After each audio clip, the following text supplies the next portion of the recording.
আসসালামু আলাইকুম। সবার কি অবস্থা? সবাই লাইভে জয়েন হও। সবার কি অবস্থা জানায়ও।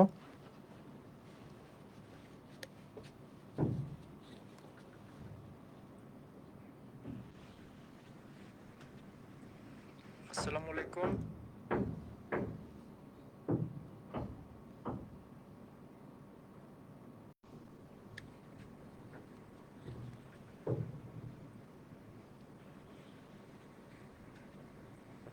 আসসালামু আলাইকুম। কেউ জয়েন হলে একটু কমেন্ট করো। আমরা ক্লাস শুরু করবো। আজকে হচ্ছে লাল সালু উপন্যাস ক্লাস।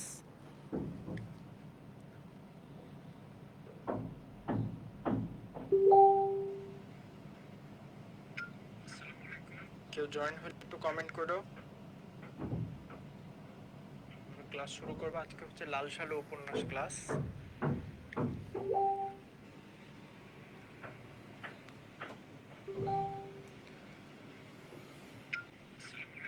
কেউ জয়েন হলে একটু কমেন্ট করো।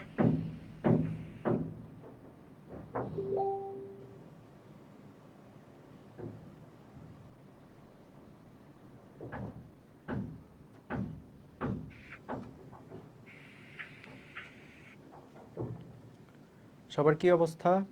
সবাই কি ভালো আছো? পড়াশোনা কি করতেছো সবাই? পরীক্ষা তো চলে আসতেছে, আর বেশি দিন তো নাই, 1 মাসের মতো সময় আছে। আর 26 ব্যাচের যারা হচ্ছে সামনে তোমাদের ইয়ার ফাইনাল পরীক্ষা, তাদের জন্য হচ্ছে উপন্যাস, নাটক খুব গুরুত্বপূর্ণ। হ্যাঁ, ওয়ালাইকুম আসসালাম। সবাই জয়েন হইছো? আচ্ছা, ঠিক আছে। কমেন্টগুলো শো করতেছে না তো? খুব গুরুত্বপূর্ণ। হ্যাঁ, ওয়ালাইকুম আসসালাম। সবাই জয়েন হইছো? আচ্ছা, ঠিক আছে। কমেন্টগুলো শো করতেছে না তো? হুম, জি। চয়ন স্যারও জয়েন হইছে। আচ্ছা। হ্যাঁ, ওয়ালাইকুম আসসালাম। সবাই জয়েন হইছো? আচ্ছা, আচ্ছা, ঠিক আছে। তাহলে হচ্ছে যারা 25-এর আছো, তারা এই উপন্যাসটা ভালো করে দেখবা। এবং তোমাদের কিন্তু জানো তো, বাংলায় হচ্ছে আমাদের কিন্তু এইচএসসি 25-এর ক্লাস না? হ্যাঁ, এটা 25-এরই ক্লাস। আজকে হচ্ছে আমি মানে পাবলিক গ্রুপে নিচ্ছি, যেহেতু তোমাদেরও লাল সালু উপন্যাসটা হয় নাই, প্লাস হচ্ছে তোমার 26 ব্যাচেরও এটা আছে। আবার হচ্ছে সবার উদ্দেশ্যে আর কি নেওয়া, ঠিক আছে? তোমাদেরও হয় নাই তো, একসাথে আর কি সবারটাই নিয়ে নিচ্ছি, এরকম একটা ব্যাপার। আরেকটা বিষয় হচ্ছে যে, তোমরা তো জানো বাংলায় কিন্তু তোমাদের হচ্ছে গদ্য থেকে সিকিউ হচ্ছে 2টা, গদ্য থেকে সৃজনশীল 2টা, পদ্য থেকে 2টা, আর হচ্ছে নাটক থেকে একটা, উপন্যাস থেকে একটা, এভাবে করে 6টা। আর যে কোনো একটা থেকে আরেকটা দিবা। তো তোমরা নাটক এবং উপন্যাস কিন্তু ভালো করে পড়বা, এখান থেকে তোমাদের 4টা সিকিউ আসবে। তো তোমরা এই 4টা থেকে কিন্তু 3টা ইনশাল্লাহ ইজিলি অ্যান্সার করতে পারবা। বুঝতে পারছো? হ্যাঁ, আলহামদুলিল্লাহ ভালো আছি চৈতি। তোমরা সবাই কেমন আছো? সবাই কি সুস্থ আছো? সুস্থভাবে পড়াশোনা করতে হবে, ঠিক আছে? আচ্ছা, তো এখন যেটা আমি বললাম, যে দেখা যায় যে অনেক সময় পদ্য থেকে আমাদের 2টা কোয়েশ্চেন অ্যান্সার করাই কঠিন হয়ে যায়, ঠিক আছে? তাই তোমরা অবশ্যই উপন্যাস এবং নাটকটা ভালো করে পড়বা। উপন্যাসটা সহজ আছে, বুঝতে পারছো? উপন্যাসটা পড়লে তোমরা অনেক কিছু লিখতে পারবা। উপন্যাসটা তোমরা লিখতে পারবা ঠিকঠাকভাবে গুছিয়ে। এবং হচ্ছে উপন্যাস থেকে তো 2টা সিকিউ আসবে, চাইলে 2টাই দিতে পারবা, খুব বেশি কঠিন আসে না এখান থেকে। আর এমসিকিউ এ কিন্তু মিনিমাম 5-6টা এমসিকিউ নাটক উপন্যাস থেকে আসবেই। প্লাস তোমাদের সামনে অ্যাডমিশন পরীক্ষা, যারা 25-এর আছো, তো তোমাদের কিন্তু অ্যাডমিশনের জন্য এটা খুবই গুরুত্বপূর্ণ, ঠিক আছে? উপন্যাস এবং নাটক এটা কিন্তু অ্যাডমিশনের জন্য খুবই গুরুত্বপূর্ণ। প্রতি বছর অ্যাডমিশন এখান থেকে প্রশ্ন আসে, স্পেশালি সৈয়দ ওয়ালিউল্লাহ। আচ্ছা, এটা কাজ করতেছে না।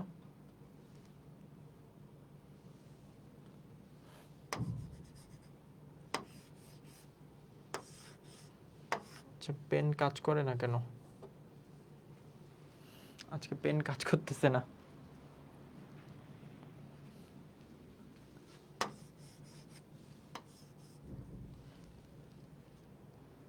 আচ্ছা, আজকেই জানলাম স্যার, আগে জানতাম না। আচ্ছা, আফ্রিদি, আফ্রিদি কি অবস্থা? ভালো আছো ভাই?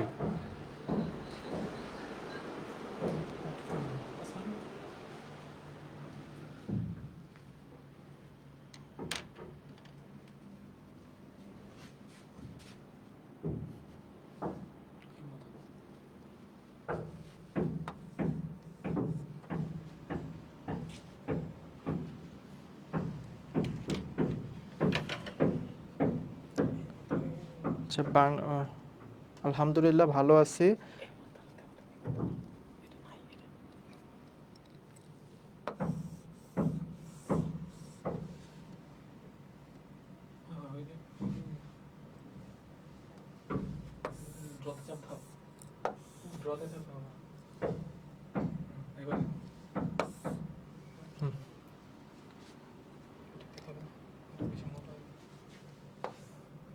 আচ্ছা ঠিক আছে, দুঃখিত, একটু কাজ করতেছিল না, এর জন্য তোমাদের একটু সময় নষ্ট করলাম। আচ্ছা হুম ঠিক আছে, চিকন করে নিচ্ছি, সমস্যা নাই। হুম আচ্ছা, তো হচ্ছে 18 তারিখ এক্সাম, হ্যাঁ এক্সাম, তোমাদের এক্সাম আছে।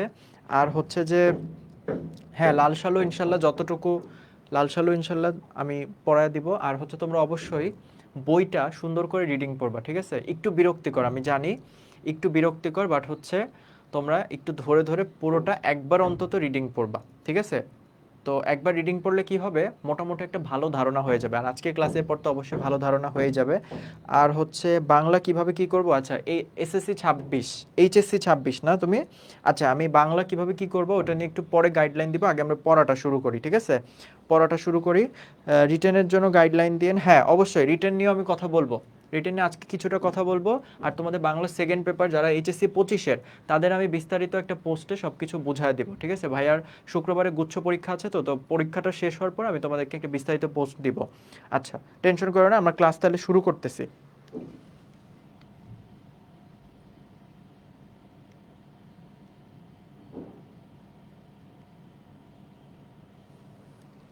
আচ্ছা দেখো, প্রথমে হচ্ছে আমরা একটু ঔপন্যাসিক পরিচিতিটা একটু জেনে নেই, ঠিক আছে? লাল সালু যে উপন্যাসটা লিখেছেন তার সম্পর্কে যদি আমরা না জানি তাহলে ব্যাপারটা কিরকম হইলো না?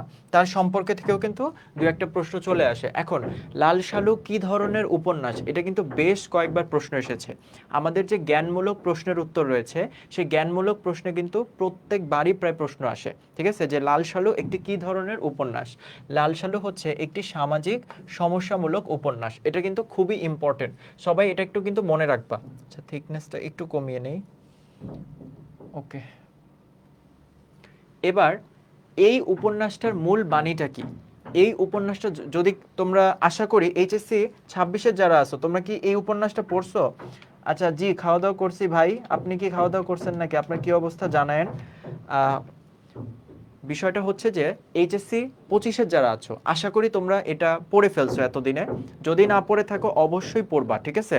অবশ্যই পড়বা, হেলাফেলা করবা না, কারণ হচ্ছে এখান থেকে কিন্তু তোমাদের অ্যান্সার করতে হবে, ঠিক আছে? এমন কিন্তু না যে তোমরা এখান থেকে অ্যান্সার না করলে পার পেয়ে যাবা। আর তোমরা কি 30 মার্ক ছেড়ে আসবা বা 20 মার্ক ছেড়ে আসবা? যেখানে বাংলায় ফুল অ্যান্সার করেই মানুষ এ প্লাস পায় না, তো তুমি সেখানে ছেড়ে আসলে তো আসলে এ প্লাস পাওয়ার চিন্তা করাটা বোকামি, বুঝতে পারছো? তাই অবশ্যই তোমরা উপন্যাসটা ভালো করে পড়বে। আচ্ছা এই উপন্যাসের মূল বাণীটা হচ্ছে ধর্মকে ব্যবহার করে সাধারণ মানুষকে ধোঁকা দেওয়া। তোমরা যারা এই উপন্যাসটা পড়েছো ইতোমধ্যে, তারা আশা করি বুঝতে পেরেছো যে এই উপন্যাসের কেন্দ্রীয় চরিত্র হচ্ছে মজিদ নামের একজন ব্যক্তি। তো উনি এমন একটি গ্রামে থাকতো যেখানে হচ্ছে তোমার খুব অভাব অনটনে দিন কাটতো মানুষের। কিন্তু এখানে প্রথমে একটা টুইস্ট আছে। তোমরা যখন বইটা পড়তে যাবে একদম ফার্স্ট পেজে, আমি তোমাদেরকে বলে দিচ্ছি, স্যার সিঙ্গেল, এটাই স্যারের পরিচয়। আচ্ছা আজকে আপনার সম্পর্কে জানতে চাই। আচ্ছা ঠিক আছে, আজকে হ্যাঁ ইনশাল্লাহ ফুল পড়াবো। এখন সব লাইন ধরে ধরে তো আমি পড়াবো না, আমি যে স্লাইডটা পেয়েছি এই স্লাইড অনুযায়ী আমি তোমাদেরকে ইম্পর্টেন্ট লাইন কোন জায়গা থেকে অনুধাবনমূলক কোন জায়গা থেকে জ্ঞানমূলক আসতে পারে সেভাবে বুঝিয়ে দিব। তারপর তোমরা পুরো অধ্যায়টা নিজেরা রিডিং পড়বে। রিডিং পড়ার পরে কোনো সমস্যা পেলে অবশ্যই আমাকে তো জানাবে, আমি তো তোমাদের পাশে আছি। আচ্ছা এখন যেটা লাল দোপাট্টা, হ্যাঁ লাল দোপাট্টা। আচ্ছা এখন হচ্ছে আমি যেটা তোমাদের বলতে চাচ্ছিলাম সেটা হচ্ছে যে তোমরা বইয়ের একদম প্রথম পেজে, আমার যে বই সেই বইয়ের হচ্ছে 75 পৃষ্ঠা, 75 পৃষ্ঠায় একটা লাইন আছে যে শস্যের চেয়ে টুপি বেশি ধর্মের আগাছা বেশি। এইটা মোস্ট ইম্পর্টেন্ট একটা অনুধাবনমূলক প্রশ্ন, বুঝতে পারছো? দেখা যাচ্ছে যে অল্টারনেট করে প্রত্যেক বছরই এই প্রশ্নটা আসে। আচ্ছা তো প্রথমে কি হয়েছে তোমার, মজিদ হচ্ছে যে গ্রামে থাকতো সেই গ্রামে হচ্ছে সে খুব অভাব অনটনে থাকতো। কিন্তু ওই এলাকার মানুষ এত অভাব অনটনে থাকার পরও তাদের উচিত কি যে আমি আমার ফসল ফলানোতে জোর দেই, আমি আমার কর্মক্ষেত্রে সময় দেই, তো তারা সেইটার প্রতি অনাগ্রহতা প্রকাশ করে, তারা আগ্রহ প্রকাশ করছে তাদের যে ধর্মচর্চা। এমন না যে তারা খুব ধর্মটাকে ভিতরে ধারণ করতেছে, এরকম কিন্তু না, তারা ধর্মচর্চার দিকে বেশি গুরুত্ব দিচ্ছে। এমনকি দেখা যাচ্ছে একটা লাইন আছে যে তোমার হচ্ছে এখানে একটা লাইন আছে প্রথম পৃষ্ঠায়, একদম 75 পৃষ্ঠায় একটা লাইন আছে।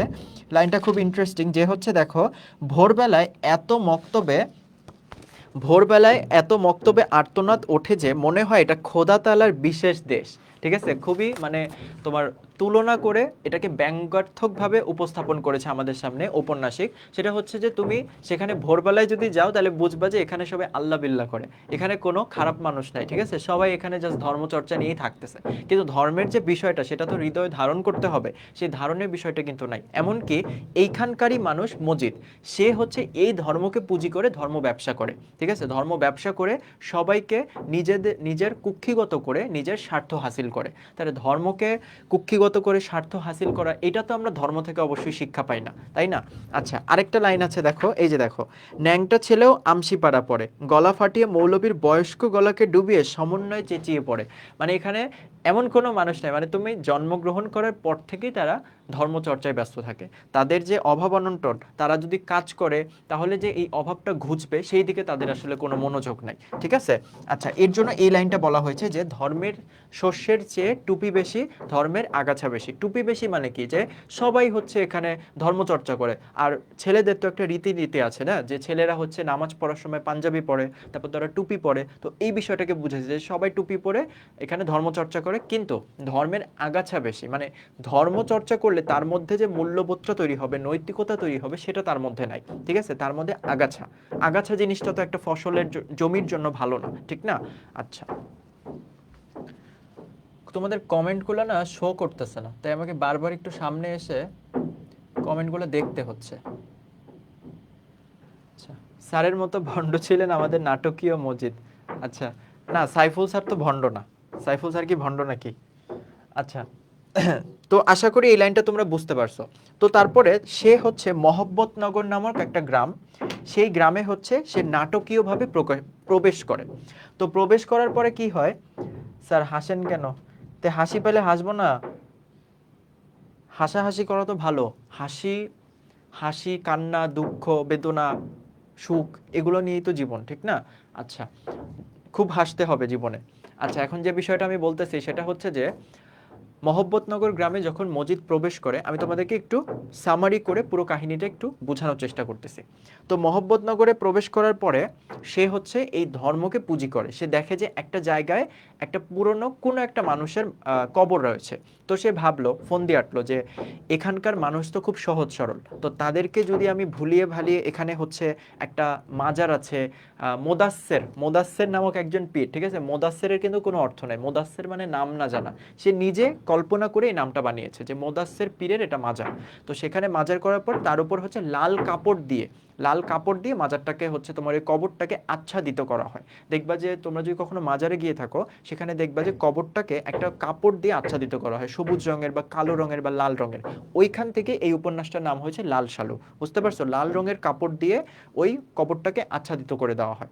তো এরপরে কি হয় যে ওইটাকে বলা হয় মোদাস্সের পীরের মাজার। তো মোদাস্সের পীরের মাজার, ভালো কথা। এখন ওখানকার মানুষ তো সহজ সরল, তো সেই সহজ সরল মানুষগুলা আসলে ভয় পেয়ে যায় যে আমরা, মানে তাদেরকে হচ্ছে মজিদ ভয় দেখায় যে তোমাদের এই গ্রামে এত বড় একজন পীরের মাজার আছে, অথচ তোমরা জানোই না, তোমরা এটার খেদমত করো নাই, কিছু করো নাই, তো তোমাদের উপর তো আল্লাহর গজব নাজিল হবে। মানে এইভাবে সেই মানুষগুলোকে সে হচ্ছে তার নিজের বানানো কথায় কুক্ষিগত করতে চায়।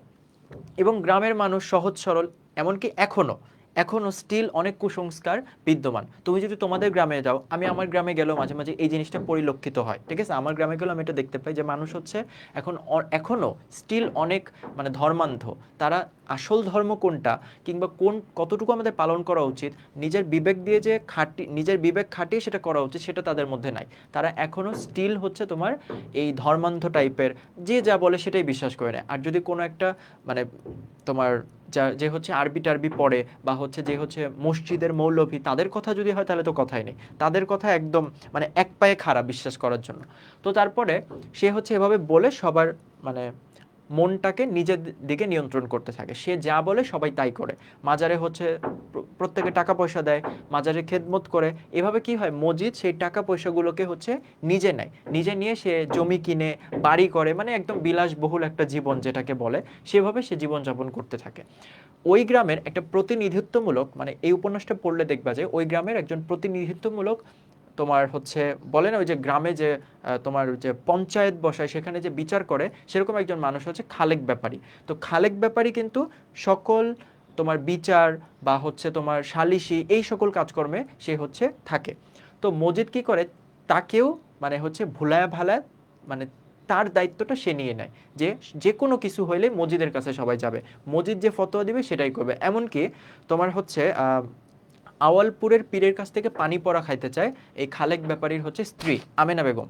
তো আমেনা বেগম হচ্ছে কেন মসজিদের কাছ থেকে পানি পড়া নিল না, ঠিক আছে, এর জন্য মসজিদ হচ্ছে তার প্রতি রাগান্বিত হয়ে ক্ষোভ প্রকাশ করার জন্য তাকে শাস্তি দেয়। এমনকি খালেক ব্যাপারীর সাথে আমেনার বিবাহ বিচ্ছেদ হয়ে যায়, কারণ আমেনার বাচ্চা হচ্ছিল না। তো এর কারণে হচ্ছে তোমার আমেনাকে একটা কলঙ্ক, মানে তার গায়ে হচ্ছে কলঙ্কের একটা কালিমা লেপে দেয়, ঠিক আছে, এইভাবে করে তাকে হচ্ছে একদম মানে বিচ্ছেদ করে দেয়, তাদের দুজনের মধ্যে বিবাহ বিচ্ছেদ ঘটিয়ে দেয়।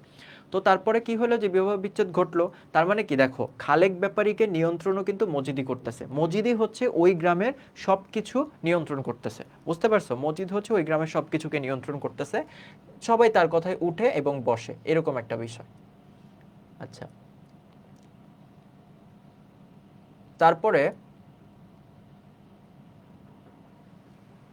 কি ভণ্ড লোক, হ্যাঁ ধর্মের নামে ব্যবসা করে, ঠিক আছে। আজকালকেও কিন্তু এরকম মানুষ আছে, বুঝতে পারছো, আমরা যারা শিক্ষিত তারা হয়তো বুঝতে পারি যে এই জিনিসটা সঠিক না, বাট আজকালকেও অনেক মানুষ এরকম আছে যারা হচ্ছে তোমার এই ধর্মকে পুঁজি করে ব্যবসা করে, এবং মানুষও কেমন জড়ো, বুঝছো। এই যে আমরা হচ্ছে এখন কি 25 শতাব্দী, বিংশ শতাব্দীতে এসেও মানুষ হচ্ছে এইসব বিশ্বাস করে, মানে আমার কাছে খুবই হাস্যকর লাগে যে একটা মাজার কিভাবে তোমার জীবনকে নিয়ন্ত্রণ করতে পারে, সে কিভাবে তোমাকে একটা বাচ্চা দিবে, সে কিভাবে তোমাকে এইটা দিবে ওইটা দিবে, তুমি চাবা তোমার সৃষ্টিকর্তার কাছে, তুমি সেটার জন্য পরিশ্রম করবে, সৃষ্টিকর্তা তোমাকে দান করবে, তুমি কেন এর জন্য মানত করবা, মাজারে যাবা, মানে এগুলো আসলে একটু অন্যরকম টাইপের, ঠিক আছে। আচ্ছা, তো এখন তারপরে কি হয়, তোমার মজিদ হচ্ছে তার ইচ্ছা হয় যে বিয়ে করবে, তার জন্য সে রহিমা নামক একজন মহিলাকে বিয়ে করে। রহিমা হচ্ছে মজিদের প্রথম স্ত্রী, তোমরা গল্পটা পড়লে বুঝতে পারবা মজিদের কিন্তু দুইজন স্ত্রী ছিল, একজন হচ্ছে রহিমা, আরেকজন হচ্ছে জমিলা, ঠিক আছে। রহিমার কি হয়, রহিমা হচ্ছে খুবই স্বামী ভক্তি, তার খোদা ভীরু, মানে খুবই যেটা হয় যে স্বামীর প্রতি তার যে ভক্তিটা সেটা একদম মানে বলা যায় উতলায়া পড়ে, ঠিক আছে, এরকম টাইপের।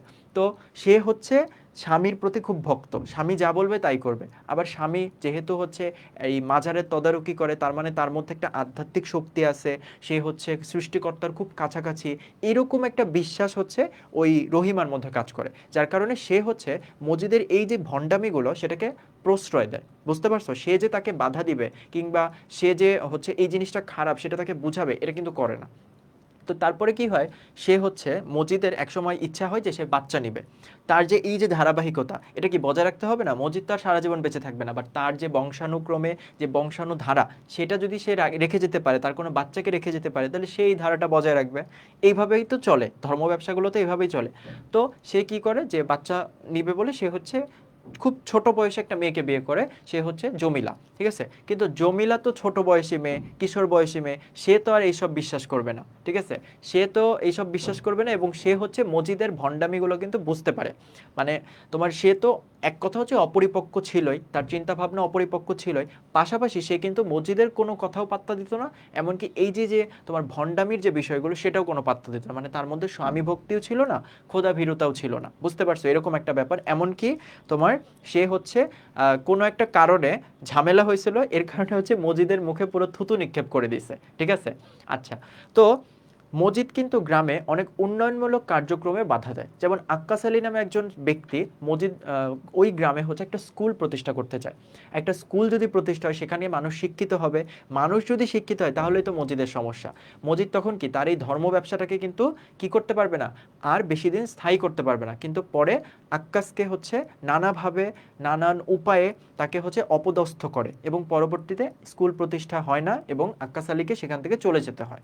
আচ্ছা, তো এইভাবে করে হচ্ছে মজিদ পুরো গ্রামটাকে কুক্ষিগত করে তার নিজের নিয়ন্ত্রণে এনেছিল, বুঝতে পারছো, মূলত এইখানে হচ্ছে তোমার এই যে যে সাধারণ মানুষকে ধোঁকা দিয়ে যে ধর্ম ব্যবসার যে বিষয়টা, এই বিষয়টা হচ্ছে তোমার এইটা এখানে উঠে এসেছে।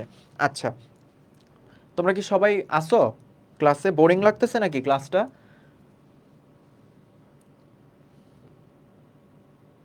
আচ্ছা, কি অবস্থা সবার দেখি।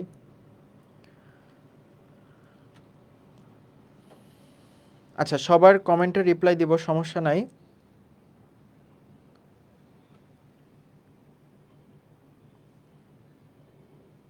গলা টিপে দিলে হয়তো, হ্যাঁ এটা ঠিক বলছো, গলা টিপে দিলে ভালো হতো, ঠিক না?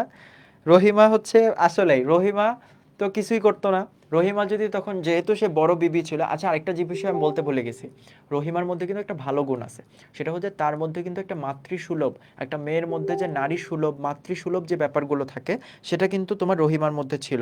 কত বাবা আছে, তালা বাবা, শালা বাবা, আরো কত কিছু, ভুল কিছু বলো নাই, ঠিক আছে? পীর বাবা, ওই যে তালা বাবা, তারপর হচ্ছে পাগলা বাবা, তারপর দয়াল বাবা, কত বাবা যে আছে, মানে বাবার কোনো অভাব নাই, ঠিক আছে? আমাদের সবার তো বাবা একজন, তাই না? তোমার বাবা একজন, আমার বাবা একজন, আলাদা আলাদা, কিন্তু এদের সবার সম্মিলিতভাবে একজন বাবা আছে, দয়াল বাবা, কলা খাবা, এরকম কত গান আছে না? আচ্ছা, হ্যাঁ, তো বিষয়টা হচ্ছে কি, রহিমার কিন্তু মানে মাতৃসুলভ একটা বিষয় ছিল। সে কিন্তু জমিলার প্রতি খুব স্নেহশীল ছিল, জমিলাকে খুব আদর স্নেহ করতো, যেহেতু জমিলা বয়সেও ছোট ছিল। এবং আরেকটা বিষয় হচ্ছে, জমিলা হচ্ছে মজিদের মেয়ের বয়সে একটা মেয়ে, ওই মেয়েকে হচ্ছে সে বিয়ে করছে, বুঝছো?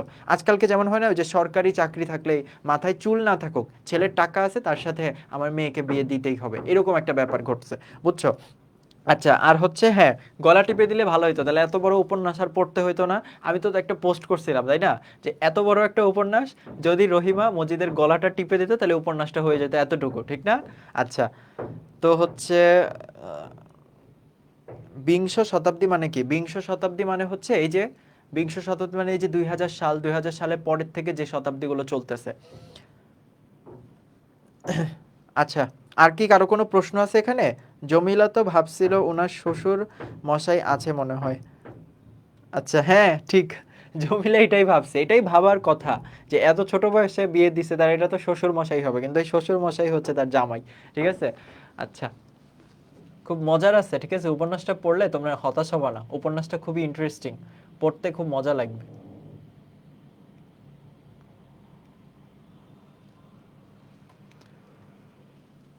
আচ্ছা, হ্যাঁ, ওই যে চয়ন, চয়ন ভাই হচ্ছে আবার মানে গান শুনাইতেছে, দয়াল তোর লাইগারে। আচ্ছা, তো হচ্ছে ক্যারেক্টারলেস, হ্যাঁ, ক্যারেক্টারলেস তো অবশ্যই, মজিদের তো কোনো ক্যারেক্টার নাই প্রথম কথা। এবং আরেকটা বিষয় হচ্ছে, ও যে মানুষের, একটা মানুষ সহজ সরল, দেখো, একটা মানুষ সহজ সরল হলে কি হয়, যে সেই মানুষটা আমাকে বিশ্বাস করে, তাহলে কি আমার সেই বিশ্বাসটাকে কি করা উচিত, গুরুত্ব দেওয়া উচিত। সে কেন আমাকে বিশ্বাস করে, আমাকে বিশ্বাস যেহেতু করে, তাহলে তার প্রতি আমার আরো সংবেদনশীল হওয়া উচিত। কিন্তু মানুষ আসলে কি করে, যে কেউ যদি তাকে খুব বিশ্বাস করে, তাহলে সেই বিশ্বাসকে পুঁজি করে সে হচ্ছে অনেক কিছু করে ফেলে। পরবর্তীতে যে বিশ্বাস করেছে তার মনে এমনভাবে আঘাত লাগে, যে আসলে সেই আঘাতটা আসলে মানে বলে বোঝানোর মতো না, এরকম একটা ব্যাপার এখানে ঘটছে। আচ্ছা, স্যার গানটা শোনান। না ভাই, এসব পাগলা বাবা টাগলা বাবার গান টান শোনানো যাবে না, আমরা পড়াশোনায় যাই, ঠিক আছে? আমাদের সামনে এইচএসসি পরীক্ষা, এসব পাগলা বাবার গান টান শোনা যাবে না। আচ্ছা, দেখো, সৈয়দ ওয়ালিউল্লাহ হচ্ছে বাংলা কথা সাহিত্যের অন্যতম একজন শ্রেষ্ঠ রূপকার। এখন এখানে একটা বিষয় আছে, সৈয়দ ওয়ালিউল্লাহর লেখাগুলো থেকে কিন্তু প্রতি বছরই অনেক প্রশ্ন আসে, স্পেশালি জাহাঙ্গীরনগর ইউনিভার্সিটিতে। যারা জাহাঙ্গীরনগরে পরীক্ষা দিবা, সৈয়দ ওয়ালিউল্লাহর লেখাগুলো থেকে কিন্তু প্রায় সময় প্রশ্ন আসে, ঠিক আছে? তাই তোমরা এটা অবশ্যই একটু খেয়াল রাখবা। তার পৈতৃক নিবাস ছিল কোথায়? নোয়াখালীতে। আচ্ছা, এরপরে হচ্ছে এখান থেকে তেমন কিছু, তেমন আর গুরুত্বপূর্ণ না, এটা জাস্ট তোমরা একবার রিডিং পড়তে পারো, এটা তেমন একটা গুরুত্বপূর্ণ কিছু না, ঠিক আছে? আচ্ছা, এবার হচ্ছে আমরা একটু উপরে আগাই, হ্যাঁ, ওনার লেখাগুলো একটু পড়ি। আচ্ছা, এই যে দেখো ওনার লেখা, আরেকটু নিচে ওনার লেখাগুলো হচ্ছে, এই যে দেখো, এটা আমি আর রিডিং পড়ে সময় নষ্ট করলাম না, ঠিক আছে? দেখো, নয়নচারা, দুই তীর ও অন্যান্য গল্প, তার গল্পগ্রন্থ। এই দুটো হচ্ছে তার গল্পগ্রন্থ, নয়নচারা এবং দুই তীর ও অন্যান্য গল্প। এভাবেই প্রশ্ন আসে যে নিচের কোনটি সৈয়দ ওয়ালিউল্লাহর গল্পগ্রন্থ। এবং এই প্রশ্নটাও কিন্তু আসতে পারে, লাল সালু উপন্যাস কে লিখেছেন? সৈয়দ ওয়ালিউল্লাহ, বুঝতে পারছো? আচ্ছা, লাল সালু, চাঁদের অমাবস্যা, কাদো নদী কাদো তার বিখ্যাত উপন্যাস। লাল সালুটা কত সালে 1948 সালে। সৈয়দ ওয়ালিউল্লাহ নিরীক্ষামূলক 4টি নাটকও লিখেছেন। তিনি কিন্তু অনেক নাটকও লিখেছেন যারা এসএসসিতে আমরা সবাই পড়ছি তাই না? এসএসসিতে কিন্তু আমাদের বহিপীর ছিল, সবার কি মনে আছে? বহিপীর, তাহেরা, এরকম মানে পড়ছিলাম আর কি। এটাও একটা পীর নিয়েই কাহিনী। তাহলে দেখো সৈয়দ ওয়ালিউল্লাহর কাহিনীগুলো কিন্তু পীর রিলেটেড, বুঝছো? পীর, সামাজিক সমস্যা, বর্তমান সমাজের সাথে ওই সমাজের তুলনা, বর্তমান সমাজে এই জিনিসগুলো ঘটতেছে, এই বিষয় নিয়ে হচ্ছে তিনি অনেক লিখেছেন। তরঙ্গ ভঙ্গ, উজানে মৃত্যু, সুরঙ্গ। সুরঙ্গ একটা ছবি আছে না রিসেন্টলি, এই কয়েকদিন আগেই তো ভাইরাল হলো তাই না? গানটা খুব সুন্দর, গা ছুঁয়ে বলো, সবাই আশা করি শুনছো। আচ্ছা, লাল দুপাট্টা, হক মাওলা। আচ্ছা, ফার্স্ট খোটায় পেটের দায়ে আইছে, হ্যাঁ তার গ্রাম ছেড়ে, হ্যাঁ সেটাই, পেটের দায়ে আসছে, কিন্তু এখন তার মানে সে এখন পুরো গ্রামের নেতৃত্ব দেয়, ঠিক আছে? আচ্ছা জি স্যার, মনে আছে, হ্যাঁ। আজকে স্যার একটা গান শোনাইতেই হবে, গান শোনাইতে হবে। আচ্ছা, গান শোনানোটা পরে, আগে আমরা পড়াশোনা করে নিই তারপর, ঠিক আছে? ইনশাল্লাহ ইনশাল্লাহ। ক্লাসে যদি সবাই শেষ পর্যন্ত থাকে, ভালোভাবে রেসপন্স করে, মনোযোগ দিয়ে শোনে ভালো বাচ্চাগুলা, তাহলে ইনশাল্লাহ আবার গান শোনাবো, সমস্যা নেই, তোমাদের জন্যই সব কিছু। আচ্ছা এবার দেখো, তাহলে এই যে যে আমি তোমাদের সাহিত্য কর্মগুলো বললাম, এগুলো কিন্তু অবশ্যই ভালো করে মনে রাখবা। এখান থেকে তোমাদের এইচএসসিতে প্রশ্ন আসতে পারে, অ্যাডমিশনে অবশ্যই প্রশ্ন আসবে। আচ্ছা, এবার হচ্ছে আমরা একটু লাল সালুর ভিতরে ঢুকি। দেখো লাল সালু অর্থ কি, ঠিক আছে? লাল সালু, লাল সালু মানে কি? লাল সালু অর্থ হচ্ছে লাল রঙের শালু, শাল বা চাদর, লাল রঙের কাপড়। এমনিতে লাল কাপড়ের তেমন কোনো মহিমা নেই, তবে এটি খুব উজ্জ্বল রং হয়, একে বিশেষ উদ্দেশ্যে কাজে লাগানো যায়। মানে এটার কিন্তু এমনি কোনো গুণ নেই, কিন্তু লাল রংটা হচ্ছে দূর থেকে মানুষকে আকৃষ্ট করে, ঠিক আছে? লাল রং যদি কোথাও থাকে দেখবা যে সেই দিকে কিন্তু আমাদের নজর যায় অনেক, ঠিক আছে? লাল রং টকটকা। বাংলাদেশের এক শ্রেণীর ধর্ম ব্যবসায়ী যুগ যুগ ধরে লাল রংটিকে সফলভাবে কাজে লাগিয়ে আসছে। কবরের উপর, এই যে দেখো, কবরের উপর লাল কাপড় বিছিয়ে দিলে কবরের গুরুত্ব অস্বাভাবিকভাবে বৃদ্ধি পায়। বুঝতে পারছো? যে আমরা তো যারা শিক্ষিত মানুষ, তারা তো আসলে ওই কবরটাকে সাধারণ কবরই মনে করি। আর একটু জুম করে দেয় যাতে তোমাদের দেখতে সুবিধা হয়। হ্যাঁ, তো আমরা তো আসলে সেটাকে মানে খুব অতটা সিগনিফিকেন্ট মনে করি না যে একটা কবরের উপর লাল কাপড়, এটার এমন কি। কিন্তু যারা আসলে ওই রকম সহজ সরল মানুষ, কুসংস্কারাচ্ছন্ন, তারা কিন্তু এটাকে খুব মানে কি যে মনে করে তারাই আসলে ভালো জানে। তখন তার সাধারণ কবরে সীমাবদ্ধ থাকে না, মাজারে পরিণত হয়। দেখো, মাজার ব্যবসা, ঠিক আছে? মাজার ব্যবসা বড় ব্যবসা, বুঝছো? কবরটি তখন মানুষের ভক্তি প্রীতির আকর্ষণ হয়ে দাঁড়ায়। এ ধরনের কবরে মানুষ প্রতিনিয়ত ভিড় জমায়, জিয়ারত করে, দোয়া দরুদ পড়ে এবং শিরনি দেয়। আচ্ছা, দোয়া দরুদ করো সেটা ঠিক আছে, বাট তুমি এই যে যে চাচ্ছ তার কাছে যে আমার এইটা হলে আমি সেখানে একটা গরু দান করব, আমার এটা হলে আমি 5,000 টাকা দান করব, মানে এইগুলা কেমন যেন আমার কাছে খুব লেম লাগে। কারণ তুমি এই যে যে দান করতেছো 5,000 টাকা, সেটা আদৌ কি সেই মাজারে কোনো কল্যাণে ব্যয় হবে? অবশ্যই না। সেই মাজারে যারা দায়িত্বরত, মসজিদের মতো যারা ভণ্ড, বেশিরভাগই ভণ্ড হয়, ঠিক আছে, একদম ট্রুলি।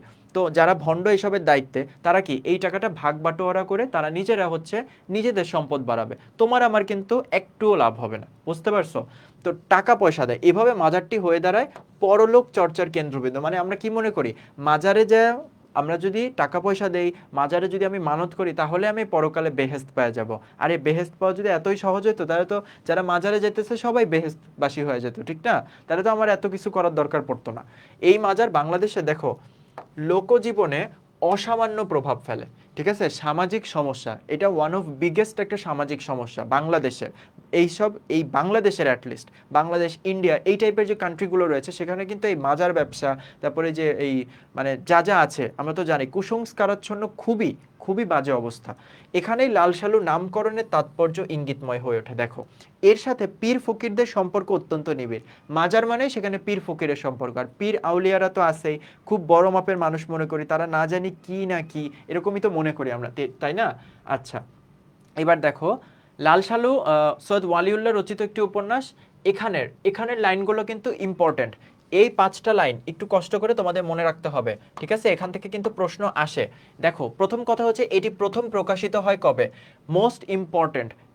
এটা প্রায় সময় প্রশ্ন আসে, তোমরা সবাই কিন্তু জ্ঞানমূলক অনুধাবনমূলক প্রশ্নগুলো খেয়াল করো। প্রথমে যেটা বলেছি, শস্যের চেয়ে টুপি বেশি, ধর্মের আগাছা বেশি, এটা কিন্তু পরীক্ষায় আসার জন্য খুবই গুরুত্বপূর্ণ। ভাগ্য ভালো থাকলে এবার এইচএসসি 25-এও এটা চলে আসবে। বুঝতে পারছো?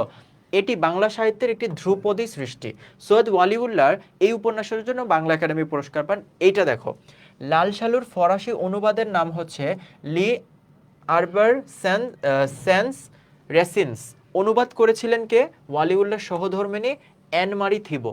আর লাল সালুর ইংরেজি অনুবাদটার নাম কি? Tree without roots. এই যে এটা যেহেতু ফরাসি অনুবাদ, তো এর জন্য একটু অন্যরকম উচ্চারণটা, বুঝতে পারছো?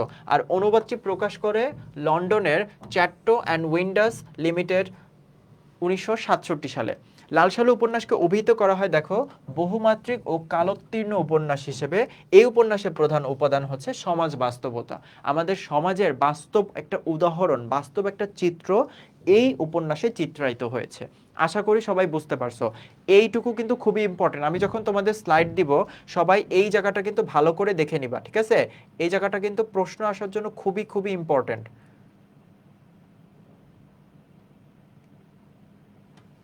Tree without roots very important, হ্যাঁ। আচ্ছা, আমাকে কি 5,000 দান করা যায়? তাহলে রেডিসনে যেতাম স্যার। আচ্ছা, আপনি নিজেই তো ভাই কোটিপতি, আপনি নিজেরই ব্যাংক ব্যালেন্স আছে, আপনি আবার আমার মতো গরিবের কাছে টাকা চান। এই যে তোমাদের চয়ন স্যার, উনিও কিন্তু এই যে কমেন্ট বক্সে ভণ্ডামি শুরু করে দিয়েছে, বুঝছো? তোমরা সবাই সাবধানে থাকো, তাহলে কমেন্ট বক্সে কিন্তু চয়ন স্যার হচ্ছে মসজিদের মতো একটা মাজার ব্যবসা খুলে বসবে। সবাই একটু সাবধানে থাকো, ঠিক আছে? ট্রি উইদাউট রুটস, হ্যাঁ এটা খুব ইম্পর্টেন্ট, ভেরি গুড।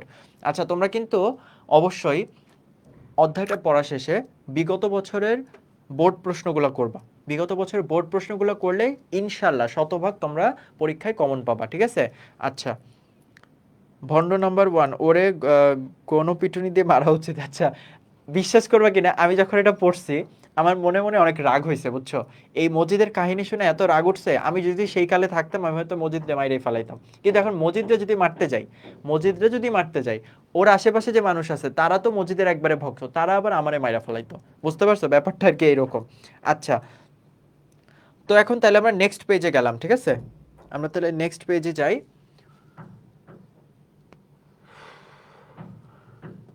আমরা একটু সামনে আগে, আমরা একটু গল্পের ভিতরে যাই।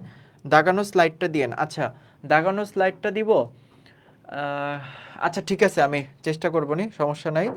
তারপর হচ্ছে, হ্যাঁ হাইলাইট করেছেন। ওয়ালিউল্লাহ কি ভণ্ড ছিলেন? নইলে পীর নিয়ে এত কিছু জানেন কিভাবে? আচ্ছা, এখন একটা বিষয় হচ্ছে, শোনো, ওয়ালিউল্লাহর কি ভণ্ড হওয়া লাগবে?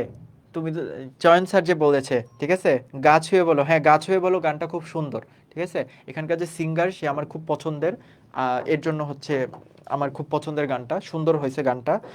তারপর হচ্ছে আজকে স্যার একটা গান শোনাতে হবে, এটা তো গেল। না, ওয়ালিউল্লাহ আমার মনে হয় না ওয়ালিউল্লাহ ভণ্ড ছিল, ঠিক আছে? কিন্তু ওয়ালিউল্লাহ ভণ্ডদের নিয়ে না গবেষণা করছে। এখন চয়ন স্যার, আপনি যেমন, আপনি তো খুব ভালো সাহিত্য চর্চা করেন, চয়ন স্যার কিন্তু খুব ভালো লেখে, ঠিক আছে?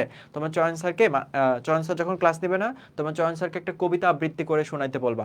স্যারের আবৃত্তি খুবই চমৎকার এবং স্যারের লেখা খুবই সুন্দর, বুঝতে পারছো? আমি নিজে বাংলা ক্লাস নেই, বাট আমি কিন্তু চয়নের লেখা, আবৃত্তি এগুলো ফলো করি, বুঝতে পারছো? চয়ন স্যার কিন্তু খুব সুন্দর লেখে। তো স্যার, আপনি যেমন এই যে এই জিনিসগুলো করেন, আপনি কি তাহলে, তাহলে কি আপনিও কি কবি সাহিত্যিকদের মতো ভণ্ড হয়ে যাবেন? যারা কবি সাহিত্যিক রয়েছে তারা অনেক কি মানে ভণ্ড?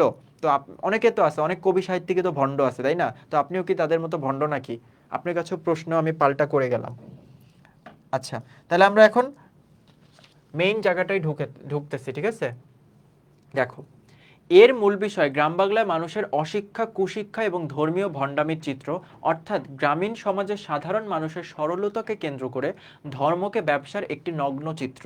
দেখো কি বুঝাইতে চাইছে, খুবই মানে চমৎকারভাবে এখানে উপস্থাপন করা হয়েছে বিষয়টাকে, যে মানে তাদের মধ্যে তো কোনো শিক্ষাই নাই। প্রথম কথায় শিক্ষাই নাই, তারপরে আবার সুশিক্ষা। তোমার মধ্যে যদি শিক্ষাই না থাকে, তারপরে না আমি সুশিক্ষার কথাটা আনবো? তো সুশিক্ষা তো নাই, আসছে শুধু কুশিক্ষা। ওই কুশিক্ষা দিয়া মানে মানুষকে এমনভাবে ম্যানিপুলেট করছে, সে ম্যানিপুলেশন দিয়েই হচ্ছে ধর্ম ব্যবসাটা একদম রমরমা, ঠিক আছে? যুগ যুগ ধরে দেখো, শেকড় গাড়া কুসংস্কার, শেকড় গাড়া কুসংস্কার, অন্ধবিশ্বাস এবং ভীতির সঙ্গে সুস্থ জীবনাকাঙ্ক্ষার দ্বন্দ্ব। দেখো, খুবই ইম্পর্টেন্ট। একটা সুস্থ স্বাভাবিক মানুষ কখনোই মসজিদের এই বিষয়টাকে প্রাধান্য দিবে না, যেমন আক্কাস আলী করেছিল। তিনি একটা স্কুল প্রতিষ্ঠা করতে চেয়েছিল, তিনি কিন্তু মসজিদের কথায় তাল মিলায় নেয়, মসজিদের সাথে কিন্তু সে একমত ছিল না, ঠিক আছে? পরবর্তীতে মসজিদ যখন বুঝতে পারে যে ও যদি সফল হয় তাহলে আমি তো ব্যর্থ হয়ে যাব, এর কারণে ওকেই রাস্তা থেকে সরায় দেয়, বুঝতে পারছো? গ্রাম ছাড়া করে ফেলে। মোদাস্সির পীরের মাজারকে কেন্দ্র করে লাল সালু উপন্যাসের কেন্দ্র গড়ে ওঠে। দেখো, মোদাস্সির মানে কি? মোদাস্সির মানে হচ্ছে নাম না জানা, বুঝতে পারছো?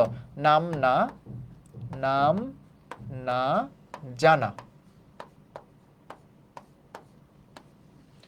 এর পটভূমি 1940 কিংবা 1950 দশকের বাংলাদেশের গ্রাম সমাজ ও কবি আহসান হাবিব লাল সালুকে বলেছিলেন তৎকালীন বাঙালি মুসলিম রচিত শ্রেষ্ঠ উপন্যাস। দেখো এই উপন্যাসটা তোমাদের দেওয়ার কিন্তু একটা স্পেসিফিক কারণ আছে। এটার জন্য বাংলা একাডেমি পুরস্কার পেয়েছে ওয়ালিউল্লাহ। তারপর হচ্ছে তোমার এটা কিন্তু মুসলিম রচিত, ওয়ালিউল্লাহ তো একজন মুসলিম ছিলেন, তো তার রচিত শ্রেষ্ঠ উপন্যাস, এবং পড়লেও মানে রাগ তো হবে অবশ্যই, বাট মজা পাবা, আনডাউটেডলি তোমরা মজা পাবা। ঠিক আছে, অবশ্যই তোমরা পুরোটা পড়ে দেখবা, ঠিক আছে, সময় করে পড়বা, সাহিত্য চর্চা করবা তোমরা মাঝে মাঝে, বুঝছো, সাহিত্য চর্চা করলে দেখবে ভালো লাগবে।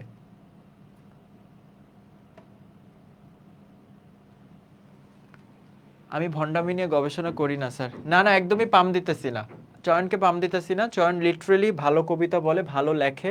তোমরা সবাই স্যারের নেক্সট ক্লাসে ওনাকে একটা কবিতা শোনাইতে বলবা, ঠিক আছে, আমিও স্যারকে বলবো। ভণ্ডামি নিয়ে গবেষণা করি না, সবই জানি, এখন আর ভিতরে ঢুকতে চাচ্ছি না, তাহলে অনেক কিছু বের হয়ে যাবে স্যার, আপনার পর্দা ফাঁস করে দেবো, তাহলে আপনার লাল শালও কিন্তু উন্মোচন করে দিব।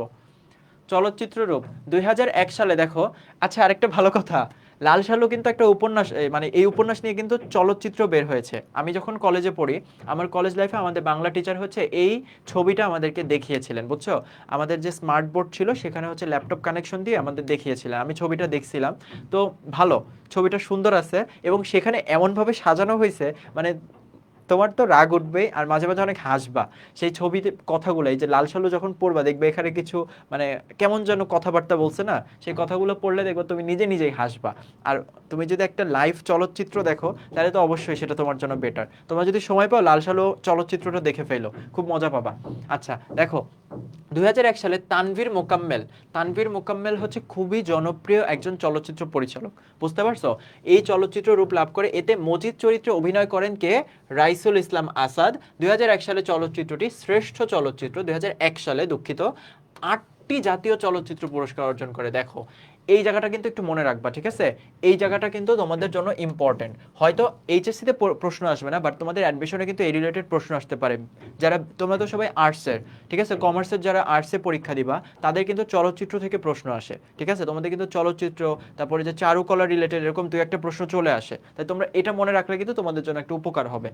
পাশাপাশি দর্শকদের বিচারে এটি শ্রেষ্ঠ 10টি বাংলাদেশি চলচ্চিত্রের তালিকায় স্থান পেয়েছে, বুঝতে পারছো, এর জন্যই এত হিট, এর জন্যই তোমাদের বইয়ে দিয়ে একবারে ভরায় ফেলছে। অনুযায়ী দেখো এখানে আমি কিছু ছোট ছোট প্রশ্ন লিখেছি, এই প্রশ্নগুলো তোমরা আমার সাথে একটু পড়ে ফেলো। এই প্রশ্নগুলো পড়লে তোমাদের হচ্ছে জ্ঞানমূলক প্রশ্নে খুব উপকার হবে, এবং কোন ব্যক্তি কোন কথা বলছে এইটা নিয়েও আমার এখানে তোমার লাইন আছে, ওই লাইনগুলো আমি তোমাদের দেখালে তোমরা বুঝতে পারবা যে কে কোন কথা বলছে, বুঝতে পারছো।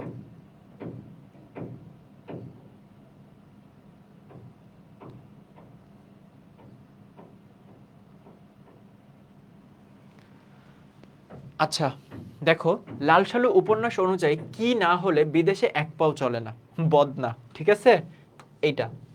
নোয়াখালী অঞ্চলে সর্ষের চেয়ে কি বেশি? দেখো টুপি, খুবই ইম্পর্টেন্ট, এটা ইম্পর্টেন্ট, ঠিক আছে, তোমরা সবাই স্লাইড দিতে যদি দেরি হয় তাই তোমরা একটু লিখে নিতে পারো যেটা যেটা আমি স্টার্ট দিচ্ছি। কিন্তু দেশটা কেমন? মরার দেশ। কেন? কারণ মরার দেশ বলা হয়েছে কেন বলো তো? কারণ দেশটা একদমই শস্যহীন, ঠিক আছে, ওই যে যে কথাটা, শস্যের চেয়ে টুপি বেশি, ধর্মের আগাছা বেশি। বিভিন্ন গ্রাম থেকে মহব্বতনগরে মানুষ আসতে লাগে না, আসতে লাগে কেন? আচ্ছা আসতে লাগে না হবে না, এই নাটা কাটা হবে, হ্যাঁ। আসতে লাগে কেন? মাজারে মানত করতে, কারণ যখন শুনে মহব্বতনগরে মোদাস্সের পীরের একটা মাজার আছে, তো সেখানে গিয়ে তো আমাকে মানত করতেই হবে, তো এর কারণে সবাই মানত করতে আসে। খোদার অন্যায়ের বিরুদ্ধে মাজারে খ্যাংটা বুড়ি নালিশ করেছিল কেন? ছেলের মৃত্যুতে, ঠিক আছে, এটা ইম্পর্টেন্ট, এটা গল্পের ভিতরে পড়লে তোমরা বুঝতে পারবা। কোন পাড়ার উৎসবের কথা বর্ণিত হয়েছে? ডোমপাড়া, বুঝতে পারছো। লাল সালু উপন্যাসে চৌকাঠে বসলে ঘরে কি আসে বলে উল্লেখ রয়েছে? বালা। আমি কিছু শেষে শব্দার্থ বলে দিব, ওই শব্দার্থ থেকেও কিন্তু তোমাদের প্রশ্ন আসে। আচ্ছা এই যে দেখো, শস্যের চেয়ে টুপি বেশি, ধর্মের আগাছা বেশি বলতে কি বোঝানো হয়েছে? ধর্মীয় গোরামি, গোরামি বানানটা কিন্তু খেয়াল রাখবা, গয় চন্দ্রবিন্দু ওকার ডয়শূন্য রয় আকারা ময়রস্বইকারমি, গোরামি বেশি, এটা স্টার্ট। বিশ্বাসের পাথরে যেন খোদাই সে চোখ, লাল সালু উপন্যাসে গ্রামবাসী সম্পর্কে লেখকের এই মন্তব্যের তাৎপর্য হচ্ছে আত্মবিধ্বংসী ধর্মান্ধতা। দেখো আত্মবিধ্বংসী ধর্মান্ধতা, এটা ইম্পর্টেন্ট। দেখো বিশ্বাসের পাথরে যেন খোদাই সে চোখ, তোমার বিশ্বাস, তুমি যাকে বিশ্বাস করো সে যখন তোমাকে ধোকা দিবে তখন আসলে বোঝা যায় যে মানে বিষয়টা কতটা মর্মান্তিক। ঠিক আছে, যে আমি একজনকে বিশ্বাস করছি, সেইখানে যদি আমার অবিশ্বাস চলে আসে কোনো একটা কারণে, তো সেটা কিন্তু অবশ্যই আত্মবিধ্বংসী একটা ব্যাপার। বুঝতে পারছো, যে আমি আমার নিজের বিবেক বুদ্ধি কাজে লাগিয়ে কোনো কিছু করতেছি না, আমি অন্যের প্ররোচনায় প্ররোচিত হয়ে জিনিসটা করতেছি। আচ্ছা দেখো, এই যে দেখো গ্রামবাসীর আত্মবিধ্বংসী ধর্মান্ধতা সম্পর্কে এই মন্তব্যটা করা হয়েছে। ঠিক আছে, আচ্ছা আমরা নেক্সটে যাই। আচ্ছা দেখো, এবার আমরা দেখো এখানে একটা চিত্র দেখো, মসজিদের ছবিটা কিন্তু খুব সুন্দর হয়েছে, তোমরা কি দেখতে পাচ্ছ? মসজিদকে কিন্তু একদম মানে ভন্ড ভন্ডই লাগতেছে। দেখো আমি একটু জুম করে তোমাদের দেখাই।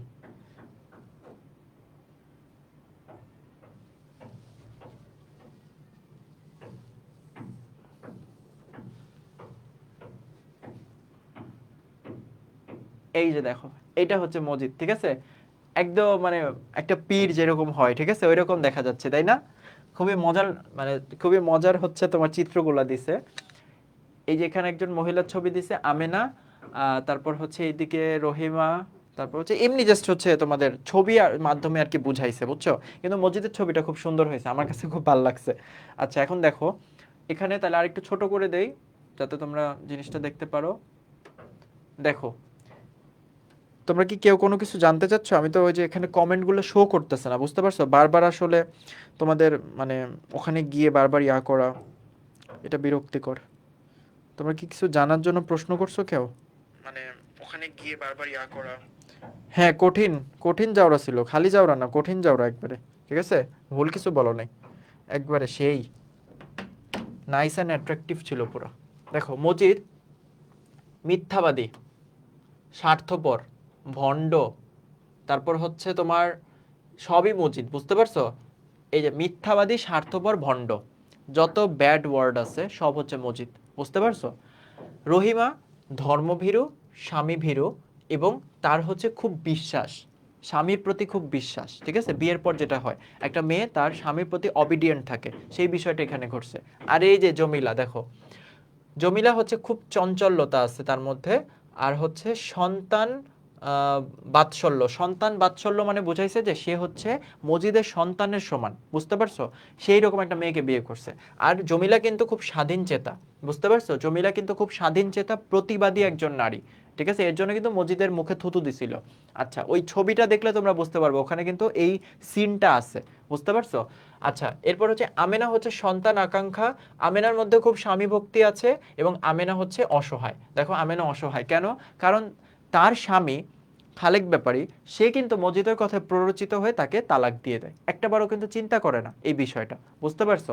আচ্ছা খালেক ব্যাপারী, দেখো খালেক ব্যাপারী হচ্ছে সহজ সরল মানুষ, এবং খালেক ব্যাপারী হচ্ছে কুসংস্কারাচ্ছন্ন ধর্মান্ধ, যার কারণে খালেক ব্যাপারীকে মজিদ হাত করে নেয়। কারণ খালেক ব্যাপারী হচ্ছে পুরো গ্রামের কর্তা, তো এখন মজিদ যদি তাকে হাত করে নিতে পারে তাহলে পুরো গ্রামের কর্তৃত্ব তার মধ্যে চলেই আসবে, ইজি একটা ব্যাপার।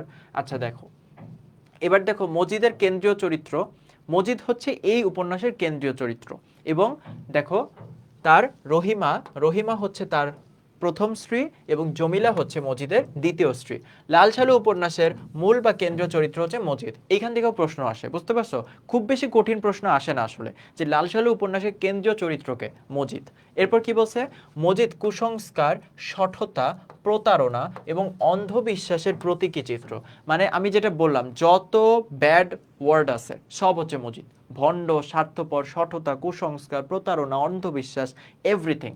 মজিদ চরিত্রের মাঝে লক্ষণীয় বিষয় হলো সে মানুষের ধর্মবিশ্বাস, ভক্তি, আনুগত্য, ইচ্ছা ও বাসনাকে নিয়ন্ত্রণ করতে চায়।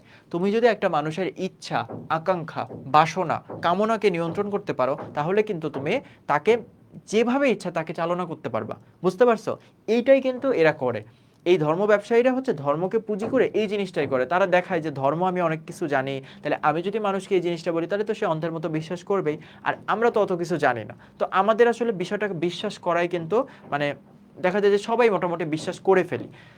নিজের স্বার্থ রক্ষার জন্য যে কোনো নীতিহীন কাজ করতে সে দ্বিধাবোধ করে না। মহব্বতকর গ্রামে প্রবেশ করে নিজের প্রতিপত্তি বিস্তার করে মজিদ, যার মাধ্যমে তার বুদ্ধিমত্তার পরিচয় পাওয়া যায়। দেখো ও কিন্তু অসম্ভব রকমের একজন বুদ্ধিমান মানুষ। বুঝতে পারছো? এটা কিন্তু একদম নিঃসন্দেহে বলা যায়। বলে না ওই যে মানে হচ্ছে তোমার যারা খারাপ তাদের হচ্ছে অনেক অনেক বুদ্ধি থাকে, বুঝতে পারছো?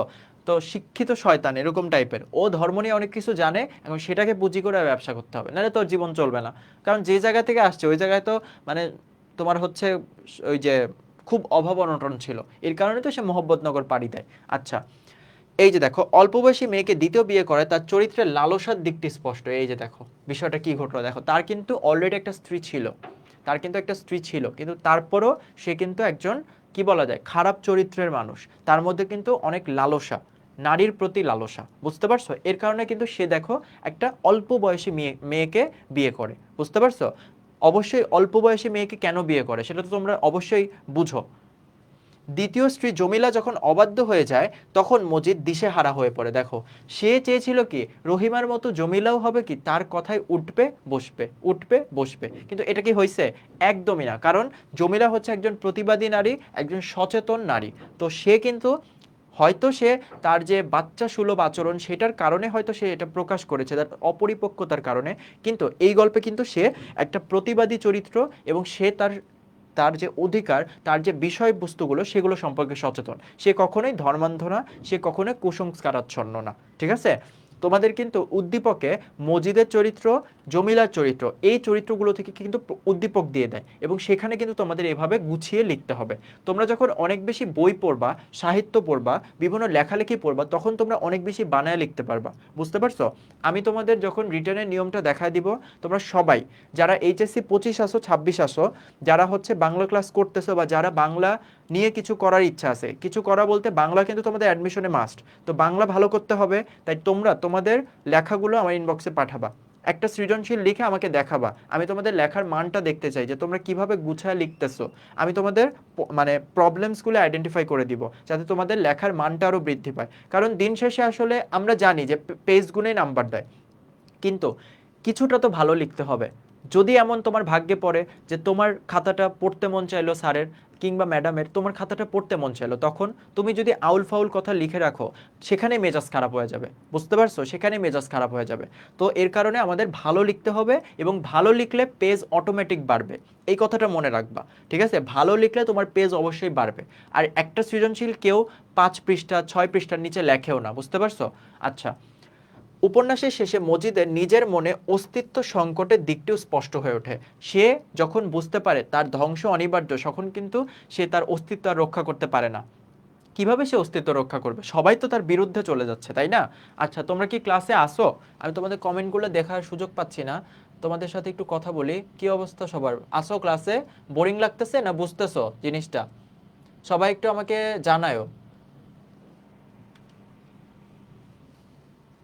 আচ্ছা, সবাই একটু আমাকে জানাও, সবাই কি বুঝতেছো জিনিসটা? সবার কাছে কি বোরিং লাগতেছে আজকের ক্লাসটা? আসলে সাহিত্য পড়াইতে গেলে মানে মাঝে মাঝে একটু বোরিং লাগে কি না আসলে? তোমরা কি মজা পাচ্ছ না ক্লাসে? একটু বলো তো।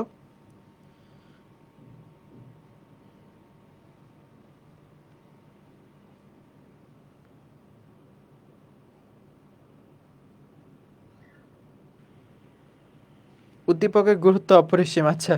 হ্যাঁ, হ্যাঁ ঠিক বলছো, সবাই এটাই করি আমরা, উদ্দীপকের গুরুত্ব অপরিসীম, কিন্তু আসলে উদ্দীপকের গুরুত্ব অপরিসীম লিখলে আসলে ওই যে নাম্বার আমরা এক্সপেক্ট করতেছি বাংলায় A+ পাওয়ার, এ পাওয়ার, সেটা কিন্তু হবে না, বুঝতে পারছো? আচ্ছা ঠিক আছে, আমরা তাহলে নেক্সটে আগাই, হ্যাঁ, সামনে যাই। দেখো, এখানে আরো কিছু কথা বলেছে মজিদ। দেখো মজিদের কি ব্যাপারগুলো বলেছে, দেখো মজিদের এখানে পরিচয় দিয়েছে। মজিদের শারীরিক গড়ন ছিল শীর্ণকায়, প্রথম স্ত্রী রহিমা, দ্বিতীয় স্ত্রী জমিলা। এটা কিন্তু বারবার আসতেছে, তার মানে এই দুটো পয়েন্ট কিন্তু খুব ইম্পর্টেন্ট, ঠিক আছে? তোমরা কিন্তু প্যাচ লাগাবা না যে প্রথম স্ত্রীকে, দ্বিতীয় স্ত্রীকে, ঠিক আছে? প্রথম স্ত্রী রহিমা, দ্বিতীয় স্ত্রী জমিলা। আচ্ছা, সে নিঃসঙ্গ ভণ্ড ধর্ম ব্যবসায়ী, স্বার্থপর ও শোষক প্রকৃতি। দেখো খুব ইম্পর্টেন্ট, এইখান থেকে অ্যাডমিশনে প্রশ্ন করে। উপন্যাসে মজিদ নামটা কতবার আসছে দেখো, কি বলছে? 488 বার। আমি নিজেও এটা জানতাম না, বুঝছো? এটা মানে এই স্লাইডটা পড়ার পরে জানতে পারলাম আসলে 488 বার এই নামটা আসছে, বুঝতে পারছো? আচ্ছা, পাথর এবার হঠাৎ নড়ে, এখানে পাথর বলতে বোঝানো হয়েছে মজিদকে। সাপ জেগে উঠেছে ছোবল মারার জন্য বলতে বোঝানো হয়েছে দেখো মজিদের লালসা, বুঝতে পারছো? মজিদ কিন্তু লালসাপূর্ণ একজন ব্যক্তি ছিল, না হলে তো সে জমিলার মতো এত ছোট বয়সী মেয়েকে বিয়ে করতো না। এখন সে ঝড়ের মুখে উড়ে চলা পাতা নয়, এখানে সে হলো মজিদ। অন্ধকারে মজিদের চোখ চকচক করে কিসের মতো? সাপের মতো। দেখো উপন্যাসটা পড়তে গেলে তোমরা এই লাইনগুলো খেয়াল করে উপন্যাসটা যখন পড়বা অনেক ইজি লাগবে, বুঝতে পারছো? কারণ উপন্যাসটা যদি একবারে পড়ো তাহলে দেখবে যে খুব বিরক্তি লাগতেছে, কিছুই বুঝতেছো না। কারণ আমি গুনে দেখলাম মোটামুটি 63 পৃষ্ঠা। তো একদিনে আসলে এতগুলো পড়লে মানে মাথা একদিকে, উপন্যাস একদিকে, বই আরেকদিকে থাকবে, বুঝতে পারছো? তাই তোমরা এই যে ছোট ছোট বিষয়গুলো, এই বিষয়গুলো একটু বুঝো, তারপর সৃজনশীল সলভ করো, আর ওটা আস্তে আস্তে রিডিংটা পড়ে ফেলো। রিডিংটা অ্যাটলিস্ট একবার পড়বা, অ্যাটলিস্ট একবার পড়বা, ঠিক আছে? রিডিংটা অবশ্যই পড়বা। দেখো মাজারের আয় দিয়ে অল্প কিছু দিনের মধ্যে মসজিদ ঘরবাড়ি এবং জমি জমার মালিক হয়। মসজিদের শক্তি উপর থেকে আসে, আসে ওই শালু কাপড়ে আবৃত মাজার থেকে। মাজারটি তার শক্তির মূল। দেখো সে ওই মাজারের শক্তিকে কেন্দ্র করেই কিন্তু এত বড় লোক, এই সব কিছু কিন্তু ওইভাবেই করছে। মসজিদের গড়া মাজারে লোকজনের আসা কমে যায় কেন? অন্য পীরদের আধিপত্যে। মজিদ যার চোখে ভয় দেখেছে, কার? রহিমার চোখে সে ভয় দেখেছে। মজিদ হাসুনির মার কাছে কি চেয়েছিল? দেখো তামাক, তামাক চেয়েছিল, বুঝতে পারছো? মজিদ হাসুনির মাকে কি রঙের শাড়ি কিনে দিয়েছিল? হাসুনির মাকে বেগুনি রঙের শাড়ি কিনে দিয়েছিল। মানে এটা পড়তে গেলে বুঝতে পারবা। ঢেঙা বুড়া মজিদের কথায় বিভ্রান্ত হয়। জিকির করতে করতে জ্ঞান হারিয়ে ফেলেছিল কে? মজিদ। এশার নামাজ পড়ে মজিদ মাজারে কিসের আওয়াজ শুনেছিল বলে প্রকাশ করে? সিংহের। সজ্ঞানেও সুস্থ দেহে মিথ্যা কথা বলেছে বলে মনে মনে তওবা কাটে মজিদ। সে বোঝে তার শ্রম সার্থক হবে, তার শিক্ষা ব্যর্থ হবে না। দেখো এই যে দেখো কি বলছে, মনে মনে তওবা কাটে মজিদ, বুঝতে পারছো? সুস্থ দেহে মিথ্যা কথা বলছে, দেখো কত বড় ভণ্ড। ও সুস্থ দেহে সজ্ঞানে মিথ্যা কথা বলছে, যদিও মিথ্যা কথা সজ্ঞানে সুস্থ দেহেই বলা হয়, এবং সে মনে মনে তওবা কাটে। দেখো সে বোঝে তার শ্রম সার্থক হবে, তার শিক্ষা ব্যর্থ হবে না। সে যে শিক্ষাটা লাভ করছে সেই ধর্ম ব্যবসা করে সে মানুষকে প্ররোচিত করতে পারবেই। মজিদের মতে মেয়ে মানুষের কথা শুনলে পুরুষ মানুষ আর পুরুষ মানুষ থাকে না। গারো পাহাড়ের হাড় ভাঙা পরিশ্রমের দিনগুলোর কথা মনে হলে মজিদ শিউরে ওঠে। মসজিদে কোরআন পাঠের সময় চারদিকে কিসের মিষ্টি গন্ধ ভেসে আছে? হাসনা হেনা ফুলের। মসজিদের মতে মাটিকে কষ্ট দেওয়া গুনাহের কাজ। দেখো কি বলছে বন্ড, কি বলে দেখো, মাটিরে কষ্ট দেওয়া গুনাহের কাজ। তাহলে তো আমরা মাটিতে হাঁটতেছি, এই যে মাটির উপর ভর দিতেছি, পা দিতেছি, তাই তো মাটিরে প্রত্যেকবার আসতে যাইতে সালাম করা উচিত ওনার কথা অনুযায়ী, ঠিক না? সূর্য হেলে পড়ার সময় মসজিদ আওয়ালপুরে পৌঁছালো। মসজিদের মতে পেটে 7-এর বেশি বেরিতে মেয়ে মানুষের সন্তান হয় না। দেখো এই যে এরকম উল্টাপাল্টা ফতোয়া দেয়, বুঝতে পারছো? উল্টাপাল্টা ফতোয়া দিয়েই এই আমেনা বেগমের সাথে খালেক ব্যাপারী বিবাহ বিচ্ছেদ ঘটায়। মসজিদের দৃষ্টিতে প্রকৃতির লীলা চেয়ে চেয়ে চেয়ে দেখা একরকম ইবাদত। দেখো কি বলছে, কত বড় ভণ্ড। দেখো প্রকৃতির লীলা চেয়ে চেয়ে চেয়ে দেখা নাকি ইবাদত। মানে ওর কথাগুলো শুনলে আমার এখন মানে শরীরটা গরম হয়ে যেতেছে, সত্যি কথা যেটা। আচ্ছা এই যে দেখো এই জায়গাটা দেখো, মহব্বতনগর গ্রামে প্রবেশটা কেমন ছিল? নাটকীয়।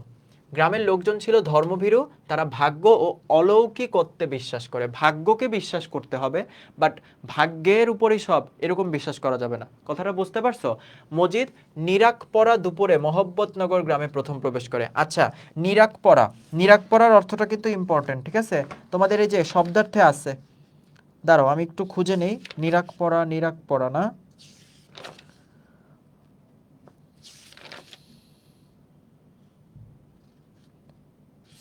এখানে কোথাও আছে নিরাক পরা। এই যে নিরাক পরা মানে হচ্ছে বাতাসহীন নিস্তব্ধ গুমট আবহাওয়া। এটা কিন্তু আসে, অনেকবার পরীক্ষায় আসে, ঠিক আছে? যে নিরাক পরা মানে কি, নিরাক পরা শব্দের অর্থ কি? বাতাসহীন নিস্তব্ধ গুমট আবহাওয়াকে বলা হয় নিরাক পরা। তোমরা এখানকার কিছু শব্দার্থ কিন্তু পড়বা, ঠিক আছে? আমি তোমাদের কিছু শব্দার্থ শেষে লিখে দিচ্ছি, তোমরা সবাই পড়বা। তাহলে এখানে আমরা কোনটা পাইলাম? নিরাক পরা, নিরাক পড়া। নিরাক পড়া শব্দটার অর্থ কিন্তু তোমরা পড়ে ফেলবা, ঠিক আছে? বাতাসহীন নিস্তব্ধ গুমট আবহাওয়াকে বলে নিরাক পড়া। ভাদ্র মাসের মাঝামাঝি সময় এই অবস্থা সৃষ্টি হয়। প্রশ্ন কঠিন করতে চাইলে এটা দিতে পারে, কোন মাসের মাঝামাঝি সময় নিরাক পড়া আবহাওয়া তৈরি হয়? ভাদ্র মাসের। ওকে। প্রবেশ করার আগে মজিদ এই দেখো মতিগঞ্জের সড়কের উপর দাঁড়িয়েছিল। মজিদ স্বপ্নে মোদাসের পীরের নির্দেশ পেয়ে মহব্বতনগর গ্রামে আসে। দেখছো এই যে ভণ্ড, দেখো কত বড় ভণ্ড। ও বলে কি, আমি মোদাসের পীরের নির্দেশ পাইছি, তোমাদের এই গ্রামে তোমরা কেউ ধর্মচর্চা করো না, আমি তোমাদেরকে ধর্মের শিক্ষা দেওয়ার জন্য এই গ্রামে আসছি। মানে ওর কথাবার্তাগুলো শুনলে কি বলবো আমি। মসজিদের আগমন মুহূর্ত মহব্বতনগরের সমগ্র গ্রামকে চমকে দেয়। নতুন একটা মানুষের আগমন ঘটছে, তাহলে অবশ্যই সবাই চমকে যাবে। আর তার উপর আরো বেশি বিষয় ছিল, সে হচ্ছে তাদেরকে ধর্ম, মানে সে ধর্ম পুঁজি করে আসছে, তার কারণে সবাই আরো বেশি চমকে গেছিল, বুঝতে পারছো? মসজিদ মহব্বতনগর গ্রামে পরিত্যক্ত কবরকে দেখো মোদাসের পীরের কবর বলে গ্রামবাসীকে জানায়। কল্পিত মোদাসের পীরের কবরটির ভেতরটা দেখতে সুরঙ্গের মতো। মসজিদ নিজেকে কল্পিত মাজারে খাদেম বলে পরিচয় দেয়। দেখছো খাদেম। কল্পিত মোদাসের পীরে মাজারটি মজিদ লাল শালু কাপড় দিয়ে ঢেকে দিয়েছিল। এই জায়গাটা থেকে কিন্তু নামকরণ, ঠিক আছে, লাল কাপড়, লাল শাল, লাল চাদর দিয়ে ঢেকে দেওয়া, ঠিক আছে, এইখান থেকে এটার নামকরণ। আচ্ছা, মোদাসের পীরের কবর আবিষ্কার করে মজিদ চৌধুরীর কোন দিকটি প্রতি উন্মোচিত হয়েছে? মিথ্যাচার। মজিদ মোহাম্মদনগর এসে মাজার ব্যবসা শুরু করে। তারপর হচ্ছে এই যে দেখো, মজিদকে শিকড় গাড়া বৃক্ষ করতে যে বিষয়টি সক্রিয় ছিল, ধর্ম। একটা বৃক্ষ যখন নতুন হয় তখন কিন্তু সে অতটা শক্ত থাকে না, তুমি যদি তাকে একটু ধাক্কা দাও সে পড়ে যাবে। কিন্তু একটা বৃক্ষের যখন অনেক শিকড় বাকড় এদিক সেদিক ছড়িয়ে যায়, লাইক আমরা বট বৃক্ষের কথা বলতে পারি, তো সেই বটবৃক্ষ যখন ছড়িয়ে যায় তখন কিন্তু সেই বটবৃক্ষটা কি হয়, বটবৃক্ষটা অনেক দূরব্যাপী বিস্তার লাভ করে, এবং সেই বটবৃক্ষকে কিন্তু আমরা হাত দিয়ে সরাতে পারবো না, তাকে কাটতে হবে, ঠিক আছে, এর জন্য শিকড় গাড়া বৃক্ষ। এই যে শিকড় গাড়া বৃক্ষ হইছে মজিদ, এটার পিছনে সবচেয়ে বড় ভূমিকা রেখেছে কি, তার ধর্মপুঁজি করে ব্যবসা। মজিদ মহব্বত নগরীকে, এই দেখো, মহব্বতনগরবাসীকে জাহেল, বে এলেম এবং আনপড়া, দেখো কি বলছে, সেই যে ওই যে আমরা ধর্মতে পড়তাম আইএমএ জাহিলিয়া, জাহিলিয়া যুগ, ঠিক আছে, যে যুগে ছিল মানে একদম বিভৎস একটা যুগ ছিল, এমন কোনো খারাপ কাজ ছিল না সেখানে করা হয়তো, নারীদেরকে জীবন্ত কবর দেওয়া হয়তো, তো সেই সবের সাথে এইসব তুলনা করছে। বে এলেম, তোমাদের মধ্যে কোনো ইলেম নাই, জ্ঞান নাই, ঠিক আছে, তোমরা আল্লাহ তাআলাকে মানে বিশ্বাস করো না, তোমরা এই করো না ওই করো না, মানে নানান বিষয়, বুঝোই তো। আচ্ছা, এই যে দেখো, গ্রামবাসী যাতে, এই জায়গাটা দেখো তোমরা, শিক্ষার আলোয় আলোকিত হয়ে মসজিদের মাজার কেন্দ্রিক পশ্চাৎপদ জীবনধারা থেকে সরে যেতে না পারে, সেজন্য সে শিক্ষিত যুবক আক্কাসের বিরুদ্ধে সক্রিয় হয়ে ওঠে। দেখছো আমি যেটা বললাম, যে আক্কাস আলীকে কেন স্কুল প্রতিষ্ঠা করতে দেয় নাই, কারণ আক্কাস আলী যদি স্কুল প্রতিষ্ঠা করে ফেলে তাহলে কিন্তু সবাই সুশিক্ষিত হয়ে যাবে, ঠিক আছে, সুশিক্ষায় যদি শিক্ষিত হয়ে যায় সেই পশ্চাৎপদ জীবনধারা জীবনে অবলম্বন করবে না। বুঝতে পারছো? আচ্ছা, লালসাল উপন্যাসে মজিদের মতে খোদার দিকে মহব্বতনগর গ্রামের লোকজনের নজর কম। দেখো কি কথাটা বলছে, ঠিক আছে, মানে এইরকম লেম কথাবার্তা বলে সে হচ্ছে মানুষকে ম্যানিপুলেট করে ফেলছে। আচ্ছা, এই দেখো মজিদ এবং খালেদ ব্যাপারীর ব্যাপারটা দেখো। আচ্ছা, সবাই এটা একটু পড়তে থাকো।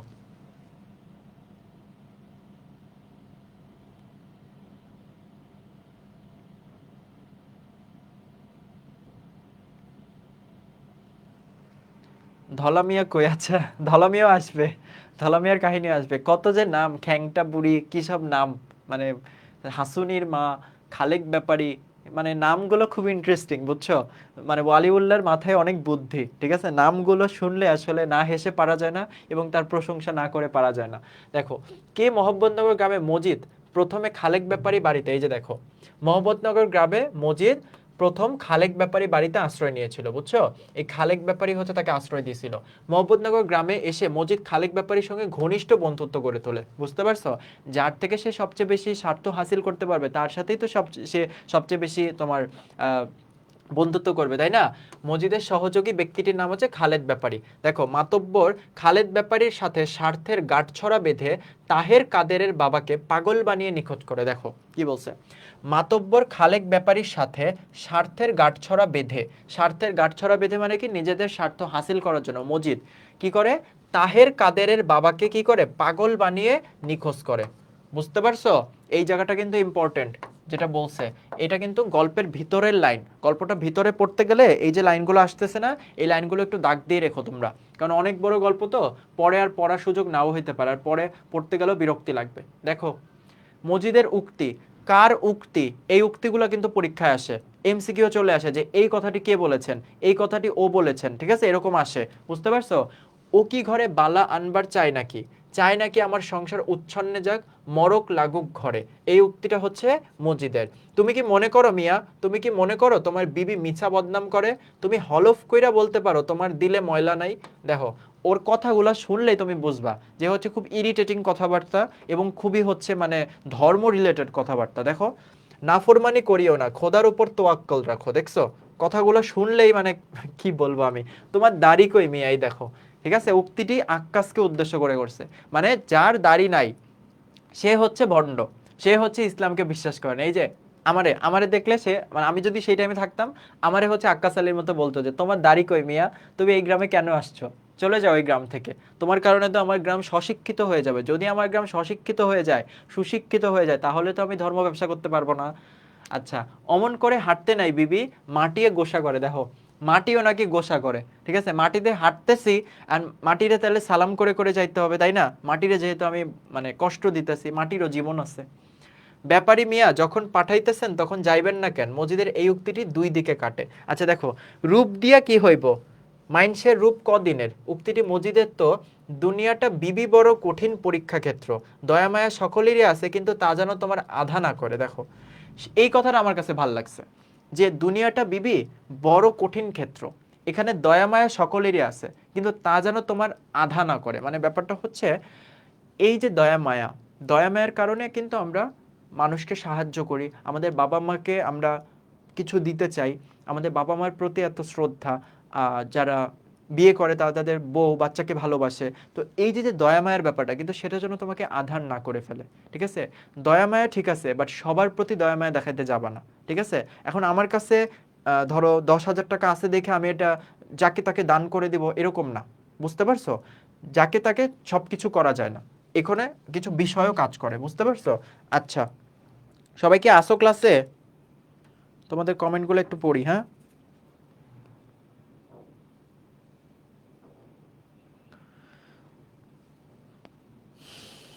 সবাই পড়াশোনার কি অবস্থা বলো তো? সবাই কি পড়াশোনা ঠিকঠাক করতেছো? সবাই জানাও তো, কমেন্ট লেখো। গুরুত্ব অপরিসীম। আচ্ছা, হ্যাঁ, সবাই পড়াশোনা ঠিকঠাক করতেছো? তোমাদের কিন্তু ইংরেজি ইংরেজি কিন্তু বারবার বলতেছি ভালো করে পড়তে। যারা এইচএসসি 26-এর ভাইয়ারা আছো, ভাইয়া আপুরা, তোমরাও কিন্তু ইংরেজি ভালো করে পড়বা, ঠিক আছে? কমার্স আর্টসের এখানে ম্যাক্সিমামই কমার্স আর্টসের স্টুডেন্ট আমি জানি। তো তোমরা কিন্তু ইংরেজিতে একদম ফাঁকি দিবা না। আর বাংলা তো তোমাদের যতটুকু পারি দেখাচ্ছি, ঠিক আছে? সবাই কি ঘুমায় গেছো?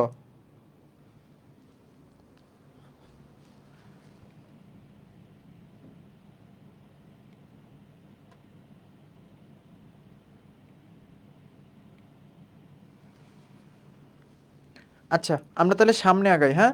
ও, তোমাদের আরেকটা কথা বলতে ভুলে গেছি, সেটা হচ্ছে 25 ব্যাচের যারা ক্লাসটা করতেছো, তোমাদেরকে তো সাইফুল ভাইও বলেছিল যে তোমরা কিন্তু তোমাদের জুনিয়রদেরকে আমাদের সম্পর্কে জানাও, ঠিক আছে?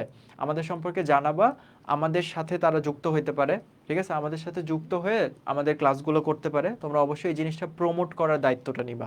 আর তোমরা তো অবশ্যই জানো আমাদের কিন্তু অ্যাডমিশন কোর্সের প্রি বুকিং শুরু হয়ে যাবে। তো অ্যাডমিশন কোর্সের প্রি বুকিং শুরু হলে যারা প্রি বুকিং করে রাখবে তারা কিন্তু একটা ডিসকাউন্ট পাবা, এবং তোমাদের সাথে কিন্তু সেখানে আমি থাকবো বাংলার দায়িত্ব হিসেবে। তোমাদের মানে সবার প্রিয় সাইফুল স্যার থাকবে, হৃদয় স্যার থাকবে, তারপর যাদের পরিচিত মুখ, তোমাদের যে পরিচিত স্যার ম্যাডাম আমরা ক্লাস নিচ্ছি, তোমাদের অ্যাডমিশনে ইনশাল্লাহ তোমরা আগের থেকে আগে ভাগে শুরু করা ভালো। এটা তো তোমরা বুঝোই যে অ্যাডমিশন যে যত আগে শুরু করবা সে তত আগে থাকবা। কারণ তুমি ভাবতেছো যে আমি এইচএসসি রেজাল্টের পরে করি, এইচএসসির পর একটু 10-12 দিন একটু ঘোরাঘুরি করি তারপরে শুরু করি। ভাই, বাস্তবতা আসলে অনেক কঠিন, বিশ্বাস করো বা না করো, ট্রুলি তোমরা যখন ঢাকা ইউনিভার্সিটি, জাহাঙ্গীরনগর ইউনিভার্সিটি, এই দুটাই তো সবচেয়ে বেশি মানে প্রেশার, বাংলাদেশের স্বায়ত্তশাসিত যে বিশ্ববিদ্যালয়গুলো রয়েছে, চট্টগ্রাম ইউনিভার্সিটি, রাজশাহী, জগন্নাথ তো এই যে রিসেন্টলি আলাদা হলো, তো এগুলো কিন্তু স্টুডেন্টের প্রচুর প্রেশার। একটা সিটের বিপরীতে 20 জন, 30 জন, 100 জন করে লড়াই করে। তো সেখানে আসলে নিজের মেধাকে কাজে লেগে নিজের নার্ভকে কন্ট্রোল করে টিকে থাকা, এত এত পরিশ্রম করা, রাত জাগা, সব কিছু কিন্তু মানে সেখানে ওই একটা ঘন্টার পরীক্ষা আইডেন্টিফাই করে তোমাকে, বুঝতে পারছো? তো আগের থেকে তোমরা সব কিছু শুরু করো, তোমাদের পাশে তো আমরা আসি যে কোনো কিছুতে। তো তোমরা চাইলে আমাদের সাথে জয়েন হতে পারো, বুঝতে পারছো? আমাদের সাথে জয়েন হলে আমরা আমাদের বেস্টটা দিয়ে তোমাদেরকে গাইডলাইন করা ট্রাই করব, যাতে তোমরা একটা ভালো রেজাল্ট তোমাদের স্বপ্নের ইউনিভার্সিটিতে পড়ার সুযোগ পাও, বুঝতে পারছো? আচ্ছা, যাতে আগামী 4 থেকে 5টা বছর তোমাদের ভালোভাবে দিন কাটে, বুঝতে পারছো? আচ্ছা, ঠিক আছে। সবাই কি আসো ক্লাসে? সবাই একটু রেসপন্স করো, হ্যাঁ? মাঝে মাঝে একটু কমেন্ট টমেন্ট করো, নাহলে তো আমি বুঝবো না যে তোমরা ক্লাসে আছো কিনা। কারো কোনো সমস্যা থাকলে ওটা লিখো। আচ্ছা, আমরা তাহলে একটু সামনে আগাই। দেখো, এবার আমরা রহিমা সম্পর্কে একটু পড়াশোনা করি। আমি একটু সামনে আগাই। উপন্যাসের কেন্দ্রীয় চরিত্র মজিদের প্রথম স্ত্রী হচ্ছে রহিমা, অন্যতম গুরুত্বপূর্ণ একটা চরিত্র, এবং দেখো স্বামীর ব্যক্তিত্বের কাছে নিজেকে অসহায় মনে করে, ঠান্ডা ও ভীতু হিসাবে পরিচিত। রহিমার শান্ত রূপের পেছনে রয়েছে আল্লাহর প্রতি বিশ্বাস, মাজারে বিশ্বাস এবং মাজারের প্রতিনিধি স্বামীর প্রতি ভক্তি। আল্লাহর প্রতি তার বিশ্বাস আছে, সে স্বামীকে ভক্তি করে এবং সে কিন্তু মাজারের প্রতিও তার বিশ্বাস, গৃহের কাজকর্মেও সে ছিল অনেক নিষ্ঠাবান, ঠিক আছে। এবং দেখো এই যে দেখো এই জায়গাটা দেখো, মজিদের বিপরীতে চরিত্র হিসেবে রহিমাকে দেখা যায় তার সহানুভূতিশীল মনোভাবের কারণে জমিলাকে নিজ সন্তানতুল্য স্নেহে আঁকড়ে রাখতে চাওয়ার মধ্যে রহিমার মাতৃময় রূপটি স্পষ্ট হয়ে ওঠে। এই জায়গাটা কিন্তু ইম্পর্টেন্ট, ঠিক আছে, মাতৃময় রূপটা স্পষ্ট হয়ে উঠেছে। আচ্ছা, রহিমা কিন্তু মহব্বতনগর গ্রামের মেয়ে ছিল, মজিদের প্রথম স্ত্রী ছিল, স্বামীর একান্ত অনুগত, স্বামীর গৌরবে গর্বিত ছিল। লেখকের মতে রহিমা ঠান্ডা ভীত মানুষ, লম্বা চড়া, শারীরিক শক্তি সম্পন্ন, খোদাকে ভয় পায়, মাজারকে ভয় পায়, সহজ সরল, ধর্মভীরু মানুষ। আচ্ছা দেখো এই জায়গাটা দেখো, মজিদের সঙ্গে গ্রামবাসীর যোগসূত্রকারী চরিত্র হিসেবে যে চরিত্রটি সাদৃশ্যপূর্ণ সেটা হচ্ছে কি, সেটা হচ্ছে আমাদের রহিমা। আট মজিদের প্রতি রহিমার অচঞ্চল আস্থা যার সঙ্গে তুলনা করা হয়েছে ধ্রুবতারা, অচঞ্চল আস্থা তুলনা করা হয়েছে ধ্রুবতারার সঙ্গে। এটা কিন্তু মাঝে মাঝে প্রশ্ন চলে আসে, ঠিক আছে, কিসের সঙ্গে তুলনা করা হয়েছে, ধ্রুবতারার সঙ্গে। প্রশ্নটি এইরকম যে মজিদের ইচ্ছা হয় একটা হুঙ্কার ছাড়ে, মজিদের এই ক্ষোভে যার আচরণের প্রতিক্রিয়ায় জমিলার, জমিলা তো ছোট মানুষ ছিল না, ওর প্রতি হচ্ছে সে রাগ করে একটা হুঙ্কার দেয়, তবু মুহূর্তের পর মুহূর্ত মূর্তির মতো দাঁড়িয়ে থাকে, রহিমা দাঁড়ায় থাকে, বুঝতে পারছো, এটা শেষের দিকের ঘটনা, উপন্যাসটা পড়লে বুঝতে পারবা শেষের দিকের ঘটনা এটা। ও যখন হাঁটে তখন মজিদ চেয়ে চেয়ে দেখে, এখানে ও হলো রহিমা, ওই যে রহিমা হাঁটে তখনই তো ওকে ওই যে বলছিল না যে মাটিতে এভাবে হেঁটো না, তোমাকে মাটি গোসা করবে, এরকম একটা কথা, ঠিক আছে। উপন্যাসে রহিমার কার্যক্রমগুলো দেখবা। আচ্ছা এই যে দেখো এখানে কি বলছে, রহিমা মাটিতে আওয়াজ করে হাঁটে, এর জন্য এই কথাটা বলছে।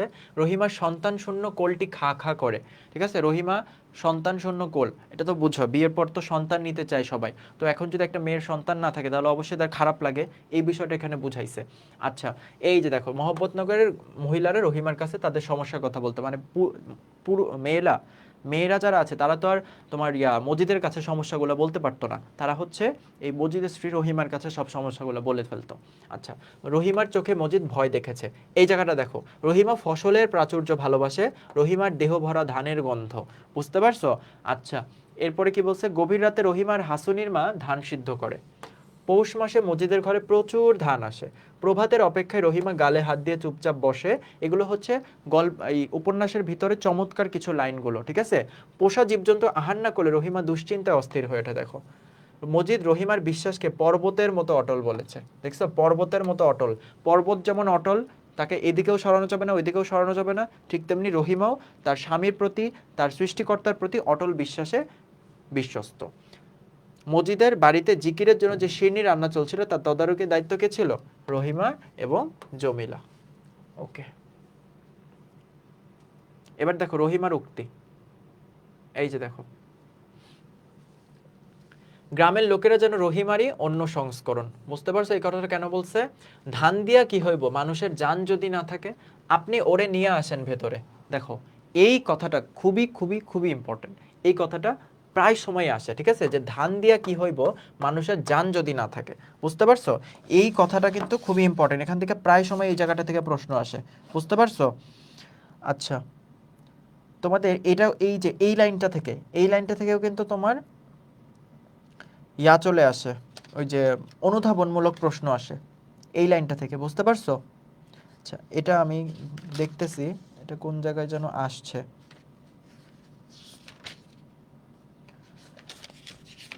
দাঁড়াও তোমাদের আমি বলতেছি।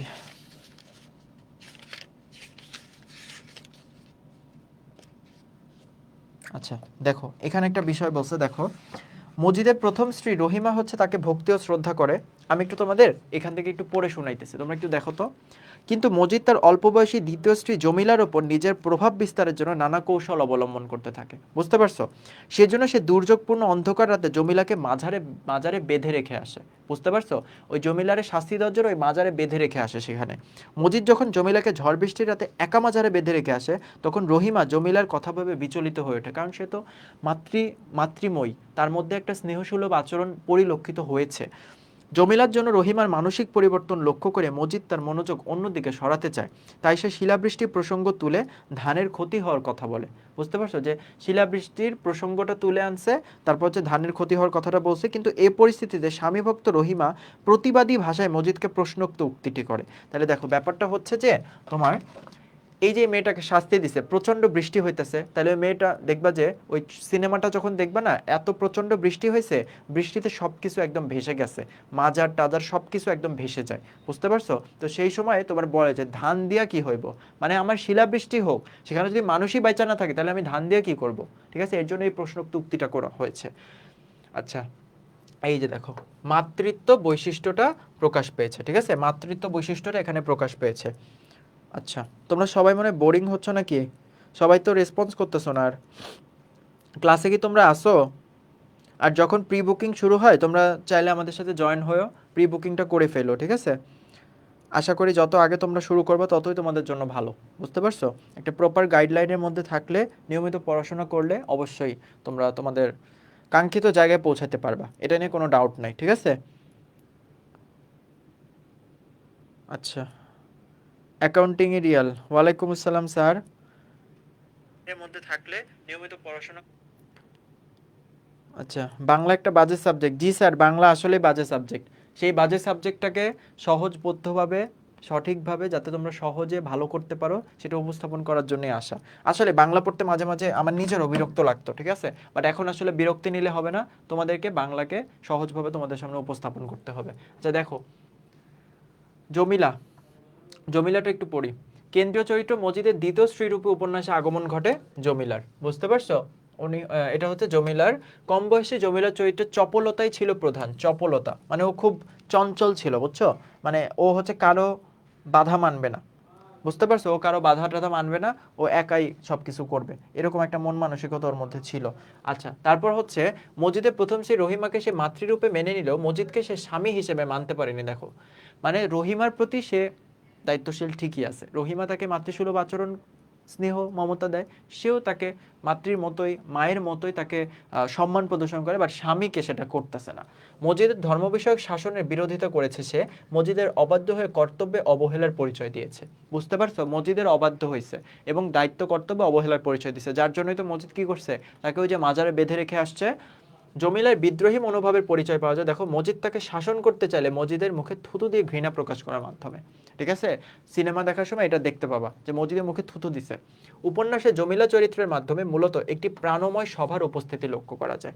উপন্যাসে প্রতিবাদের প্রতীক হচ্ছে জমিলা, স্বাধীনচেতা ও সহজ প্রাণ ধর্মের উজ্জ্বল প্রতীক, এবং বয়সে নিতান্ত কিশোরী, একজন গরিব ঘরের মেয়ে, ঠিক আছে, গরিব ঘরের মেয়ে ছিল। রহিমার সামান্য শাসনেও, দেখো, রহিমার সামান্য শাসনেও তার চোখে জল চলে আসে। স্বামী এবং স্বামীর বয়স নিয়ে হাসি ঠাট্টা করে, বুঝতে পারছো? স্বামীর বয়স নিয়ে হাসি ঠাট্টা করে, যে ওই যে সানজিদা সম্ভবত বলছিল যে হচ্ছে, মানে মনে হবে যে হচ্ছে এটা কি, মানে স্বামীকে মনে হয় যে তার শ্বশুর, কিন্তু আসলে এটাই স্বামী, বুঝতে পারছো? মজিদকে প্রথম দেখে জমিলা তার ভাবি শ্বশুর মনে করে, দেখো, খুবই হাস্যকর একটা বিষয়, দেখো, শ্বশুর মনে করছে, বুঝছো? আচ্ছা, মজিদের মুখে থুতু দিয়েছিল মাজার কুসংস্কার অন্ধবিশ্বাসের বিপরীত, সন্ধ্যা না হইতে ঘুমানোর অভ্যাস তার, দেখো, সন্ধ্যা না হইতে সে ঘুমিয়ে যায়, ছোট মানুষ, জায়নামাজে সিজদারত অবশ্যই ঘুমিয়ে পড়ে, মানে নামাজ পড়ার সময় সে জায়নামাজে সিজদা দিতে দিতে ঘুমিয়ে পড়ে, বুঝতে পারছো? আচ্ছা, এরপর হচ্ছে জমিলা আমাদের সমাজ ব্যবস্থায় যে অসঙ্গতির শিকার সেটা হচ্ছে বাল্যবিবাহ, দেখো, বাল্যবিবাহের শিকার, ঠিক আছে, বাল্যবিবাহ। আচ্ছা, আর কি, এটা তো বেশ বড়, এখানে সবার সম্পর্কে মোটামুটি ব্যাখ্যা আছে, বুঝতে পারছো? আর বেশিক্ষণ লাগবে না, একটু দেখো তোমরা, এখানে প্রত্যেকের সম্পর্কে কথাবার্তা লেখা আছে, বুঝতে পারছো? প্রত্যেকের সম্পর্কে আসতেছে।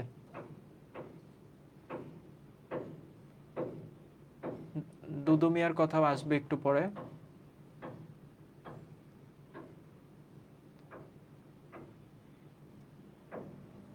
আচ্ছা দেখো, আমরা এখানে ছিলাম, দেখো, এই যে দেখো, কার বিলাপ শুনে জমিলার মন খারাপ হয়েছিল খ্যাংটা বুড়ি, এই লাইনটা ইম্পর্টেন্ট, ঠিক আছে, এই লাইনটা ইম্পর্টেন্ট। তারপর হচ্ছে এখানে তেমন আর কোনো গুরুত্বপূর্ণ লাইন নাই, তোমরা, আমি যতটুকু পড়াচ্ছি না এতটুকু তোমরা একবার রিডিং দিবা, ঠিক আছে, রিডিং দিবা। এই যে দেখো, এই জায়গাটা দেখো,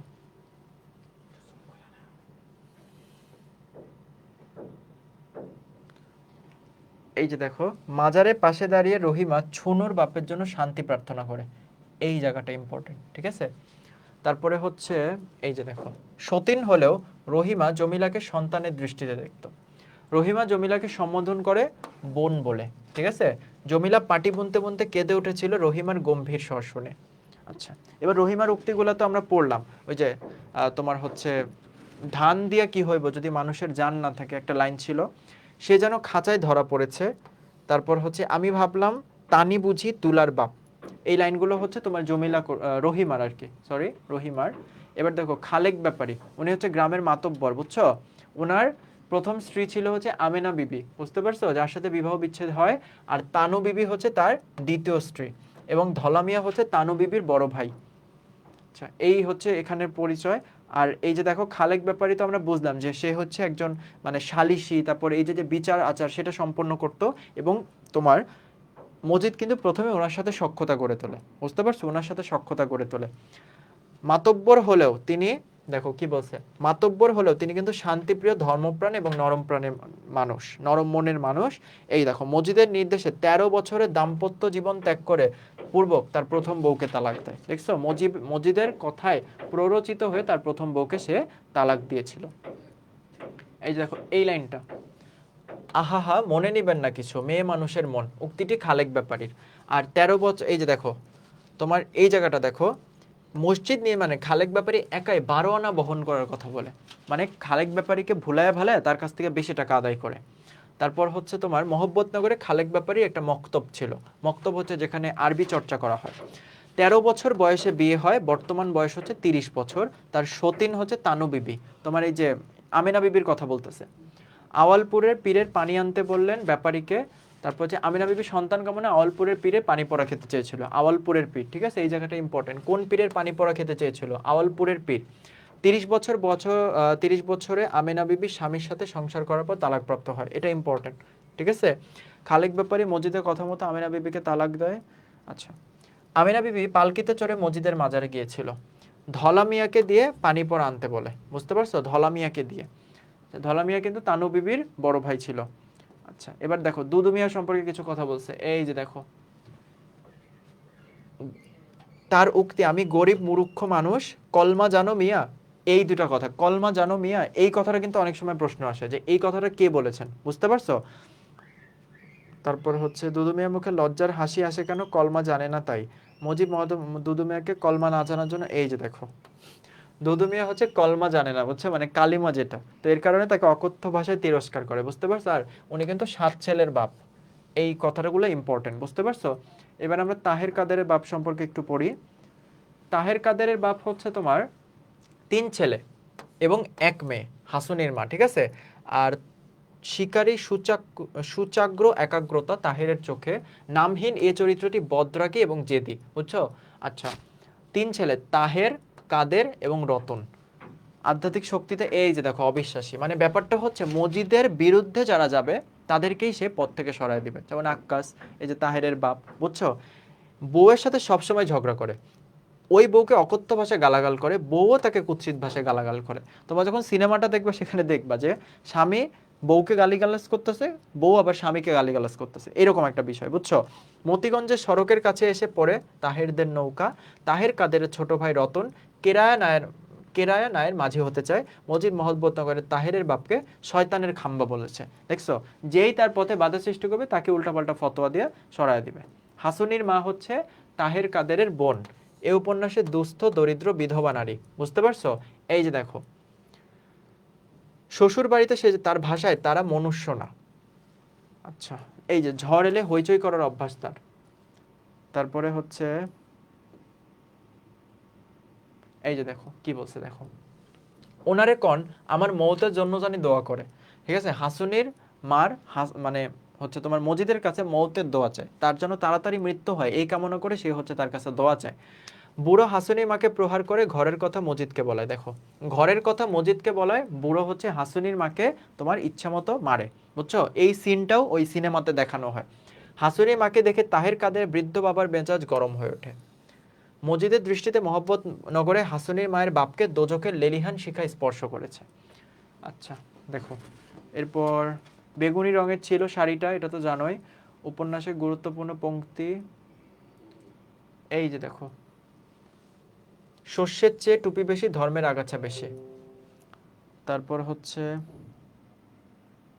এই যে দেখো, শালুতে ঢাকা মাছের পিঠের মতো, মাছের পিঠের মতো, মাজারটা হচ্ছে মাছের পিঠের মতো ছিল, উঁচা, বুঝছো, যে এরকম উঁচু আর কি, ঢিবির মতো টাইপের। তারপরে হচ্ছে তোমার এখানে তেমন কোনো খুব একটা গুরুত্বপূর্ণ লাইন নাই।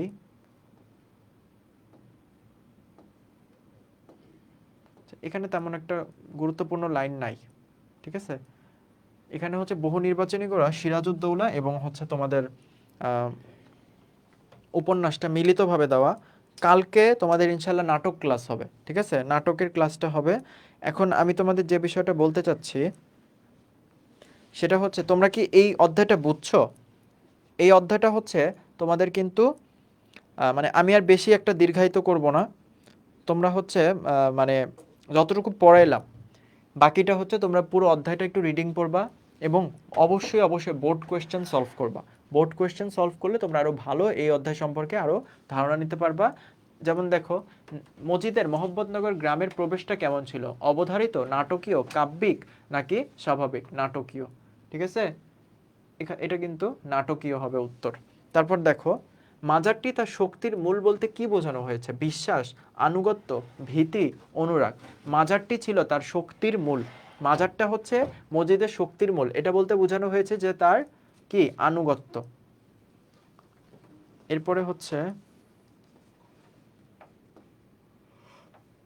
এই যে দেখো, ওয়ালিউল্লাহ নিয়ে প্রশ্ন, বাংলাদেশের কথা সাহিত্যিক আন্তর্জাতিক মানে অনর্বিত করার প্রতিকৃতকে? সৈয়দ ওয়ালিউল্লাহ। এই যে দেখো, সৈয়দ ওয়ালিউল্লাহর কোন উপন্যাসটি ফরাসি ও ইংরেজি ভাষায় অনুদিত হয়? চাঁদের অমাবস্যা। এখানে কিন্তু দেখো, কাদো নদী কাদো উপন্যাসটি কত সালে প্রকাশিত হয়, মানে কোন উপন্যাস কত সালে প্রকাশিত হয়, এরকম কিন্তু অনেক বিষয় আছে, ঠিক আছে। তো তোমরা একটু এগুলো একটু দেখে নিবা। এই যে দেখো, অনুযায়ী কি না হলে বিদেশে এক পাও চলে না? বদনা। এটা কিন্তু সরাসরি লাইনটা ছিল, ঠিক আছে। আচ্ছা, এই যে দেখো, নোয়াখালী অঞ্চলে সর্ষের চেয়ে কি বেশি? টুপি বেশি, ঠিক আছে। এই লাইনটা যে কত ইম্পর্টেন্ট আশা রাখি তোমাদের এবার আসবে। দেখো, দেশটা কেমন? মরার দেশ। মরার দেশ কেন বলা হয়েছে? কারণ শস্যহীন, বুঝতে পারছো। রহমতপুর অঞ্চলে মানুষ জীবিকার সন্ধানে ধর্মের বাণী নিয়ে বিভিন্ন স্থানে ছুটে যায়। এটা হচ্ছে বিভিন্ন স্থানে হবে, ঠিক আছে, এখানে একটু ভুল আসছে, বিভিন্ন স্থানে ছুটে যায়। উদ্দীপকের সঙ্গে লালসার উপন্যাসে মিল রয়েছে কাদের বলতো? ওই যে নোয়াখালীবাসী যে চলে যায় না, নোয়াখালীবাসী হচ্ছে মহব্বতনগরে চলে যায়, ঠিক আছে, নোয়াখালীবাসী। আচ্ছা,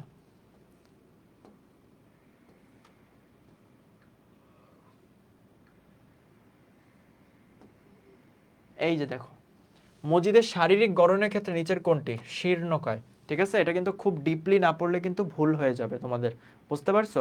এই যে দেখো, মোদাস্সের পীরের কবর আবিষ্কার করায় মজিদের চরিত্রে কোন দিকটা? ধর্মভীরুতা, ধর্মান্ধতা, সচেতনতা, মিথ্যাচার? মিথ্যাচার। তারপরে হচ্ছে এই তো, তাহলে শোনো, তোমাদের সাথে যেটা কথা বললাম তোমরা একটু অধ্যায়টা পড়ে ফেলবা, বুঝছো। আর শেষে তোমরা হচ্ছে শব্দার্থের মধ্যে, যেমন নিরাক পড়া তো আমি বললাম, নিরাক পড়াটা পড়বা, নলি পড়বা, নলি।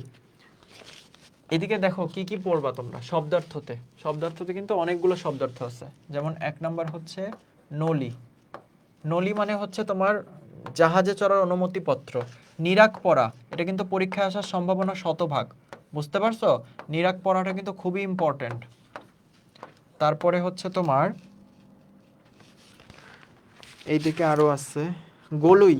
গলুইটা কিন্তু আসতে পারে পরীক্ষায়, বুঝতে পারছো। গলুই, গলুইটা হচ্ছে তোমার নৌকার সামনের বা পেছনের শক্ত ও সরু অংশ। মাজারে মাঝখানটা উঁচু ছিল, বুঝতে পারছো, এর জন্য এটাকে হচ্ছে তোমার মাছের পিঠের সাথে তুলনা করা হয়েছে। রুঠা জমি, রুঠা জমি মানে হচ্ছে অনুর্বর ভূমি, নিষ্ফলা জমি। আরগুলা তেমন একটা লাগবে না।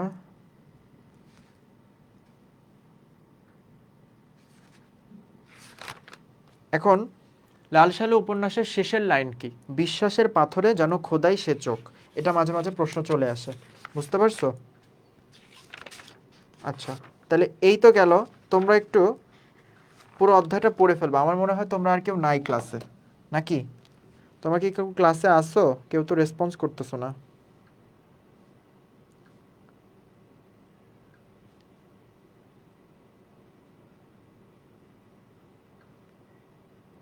আচ্ছা,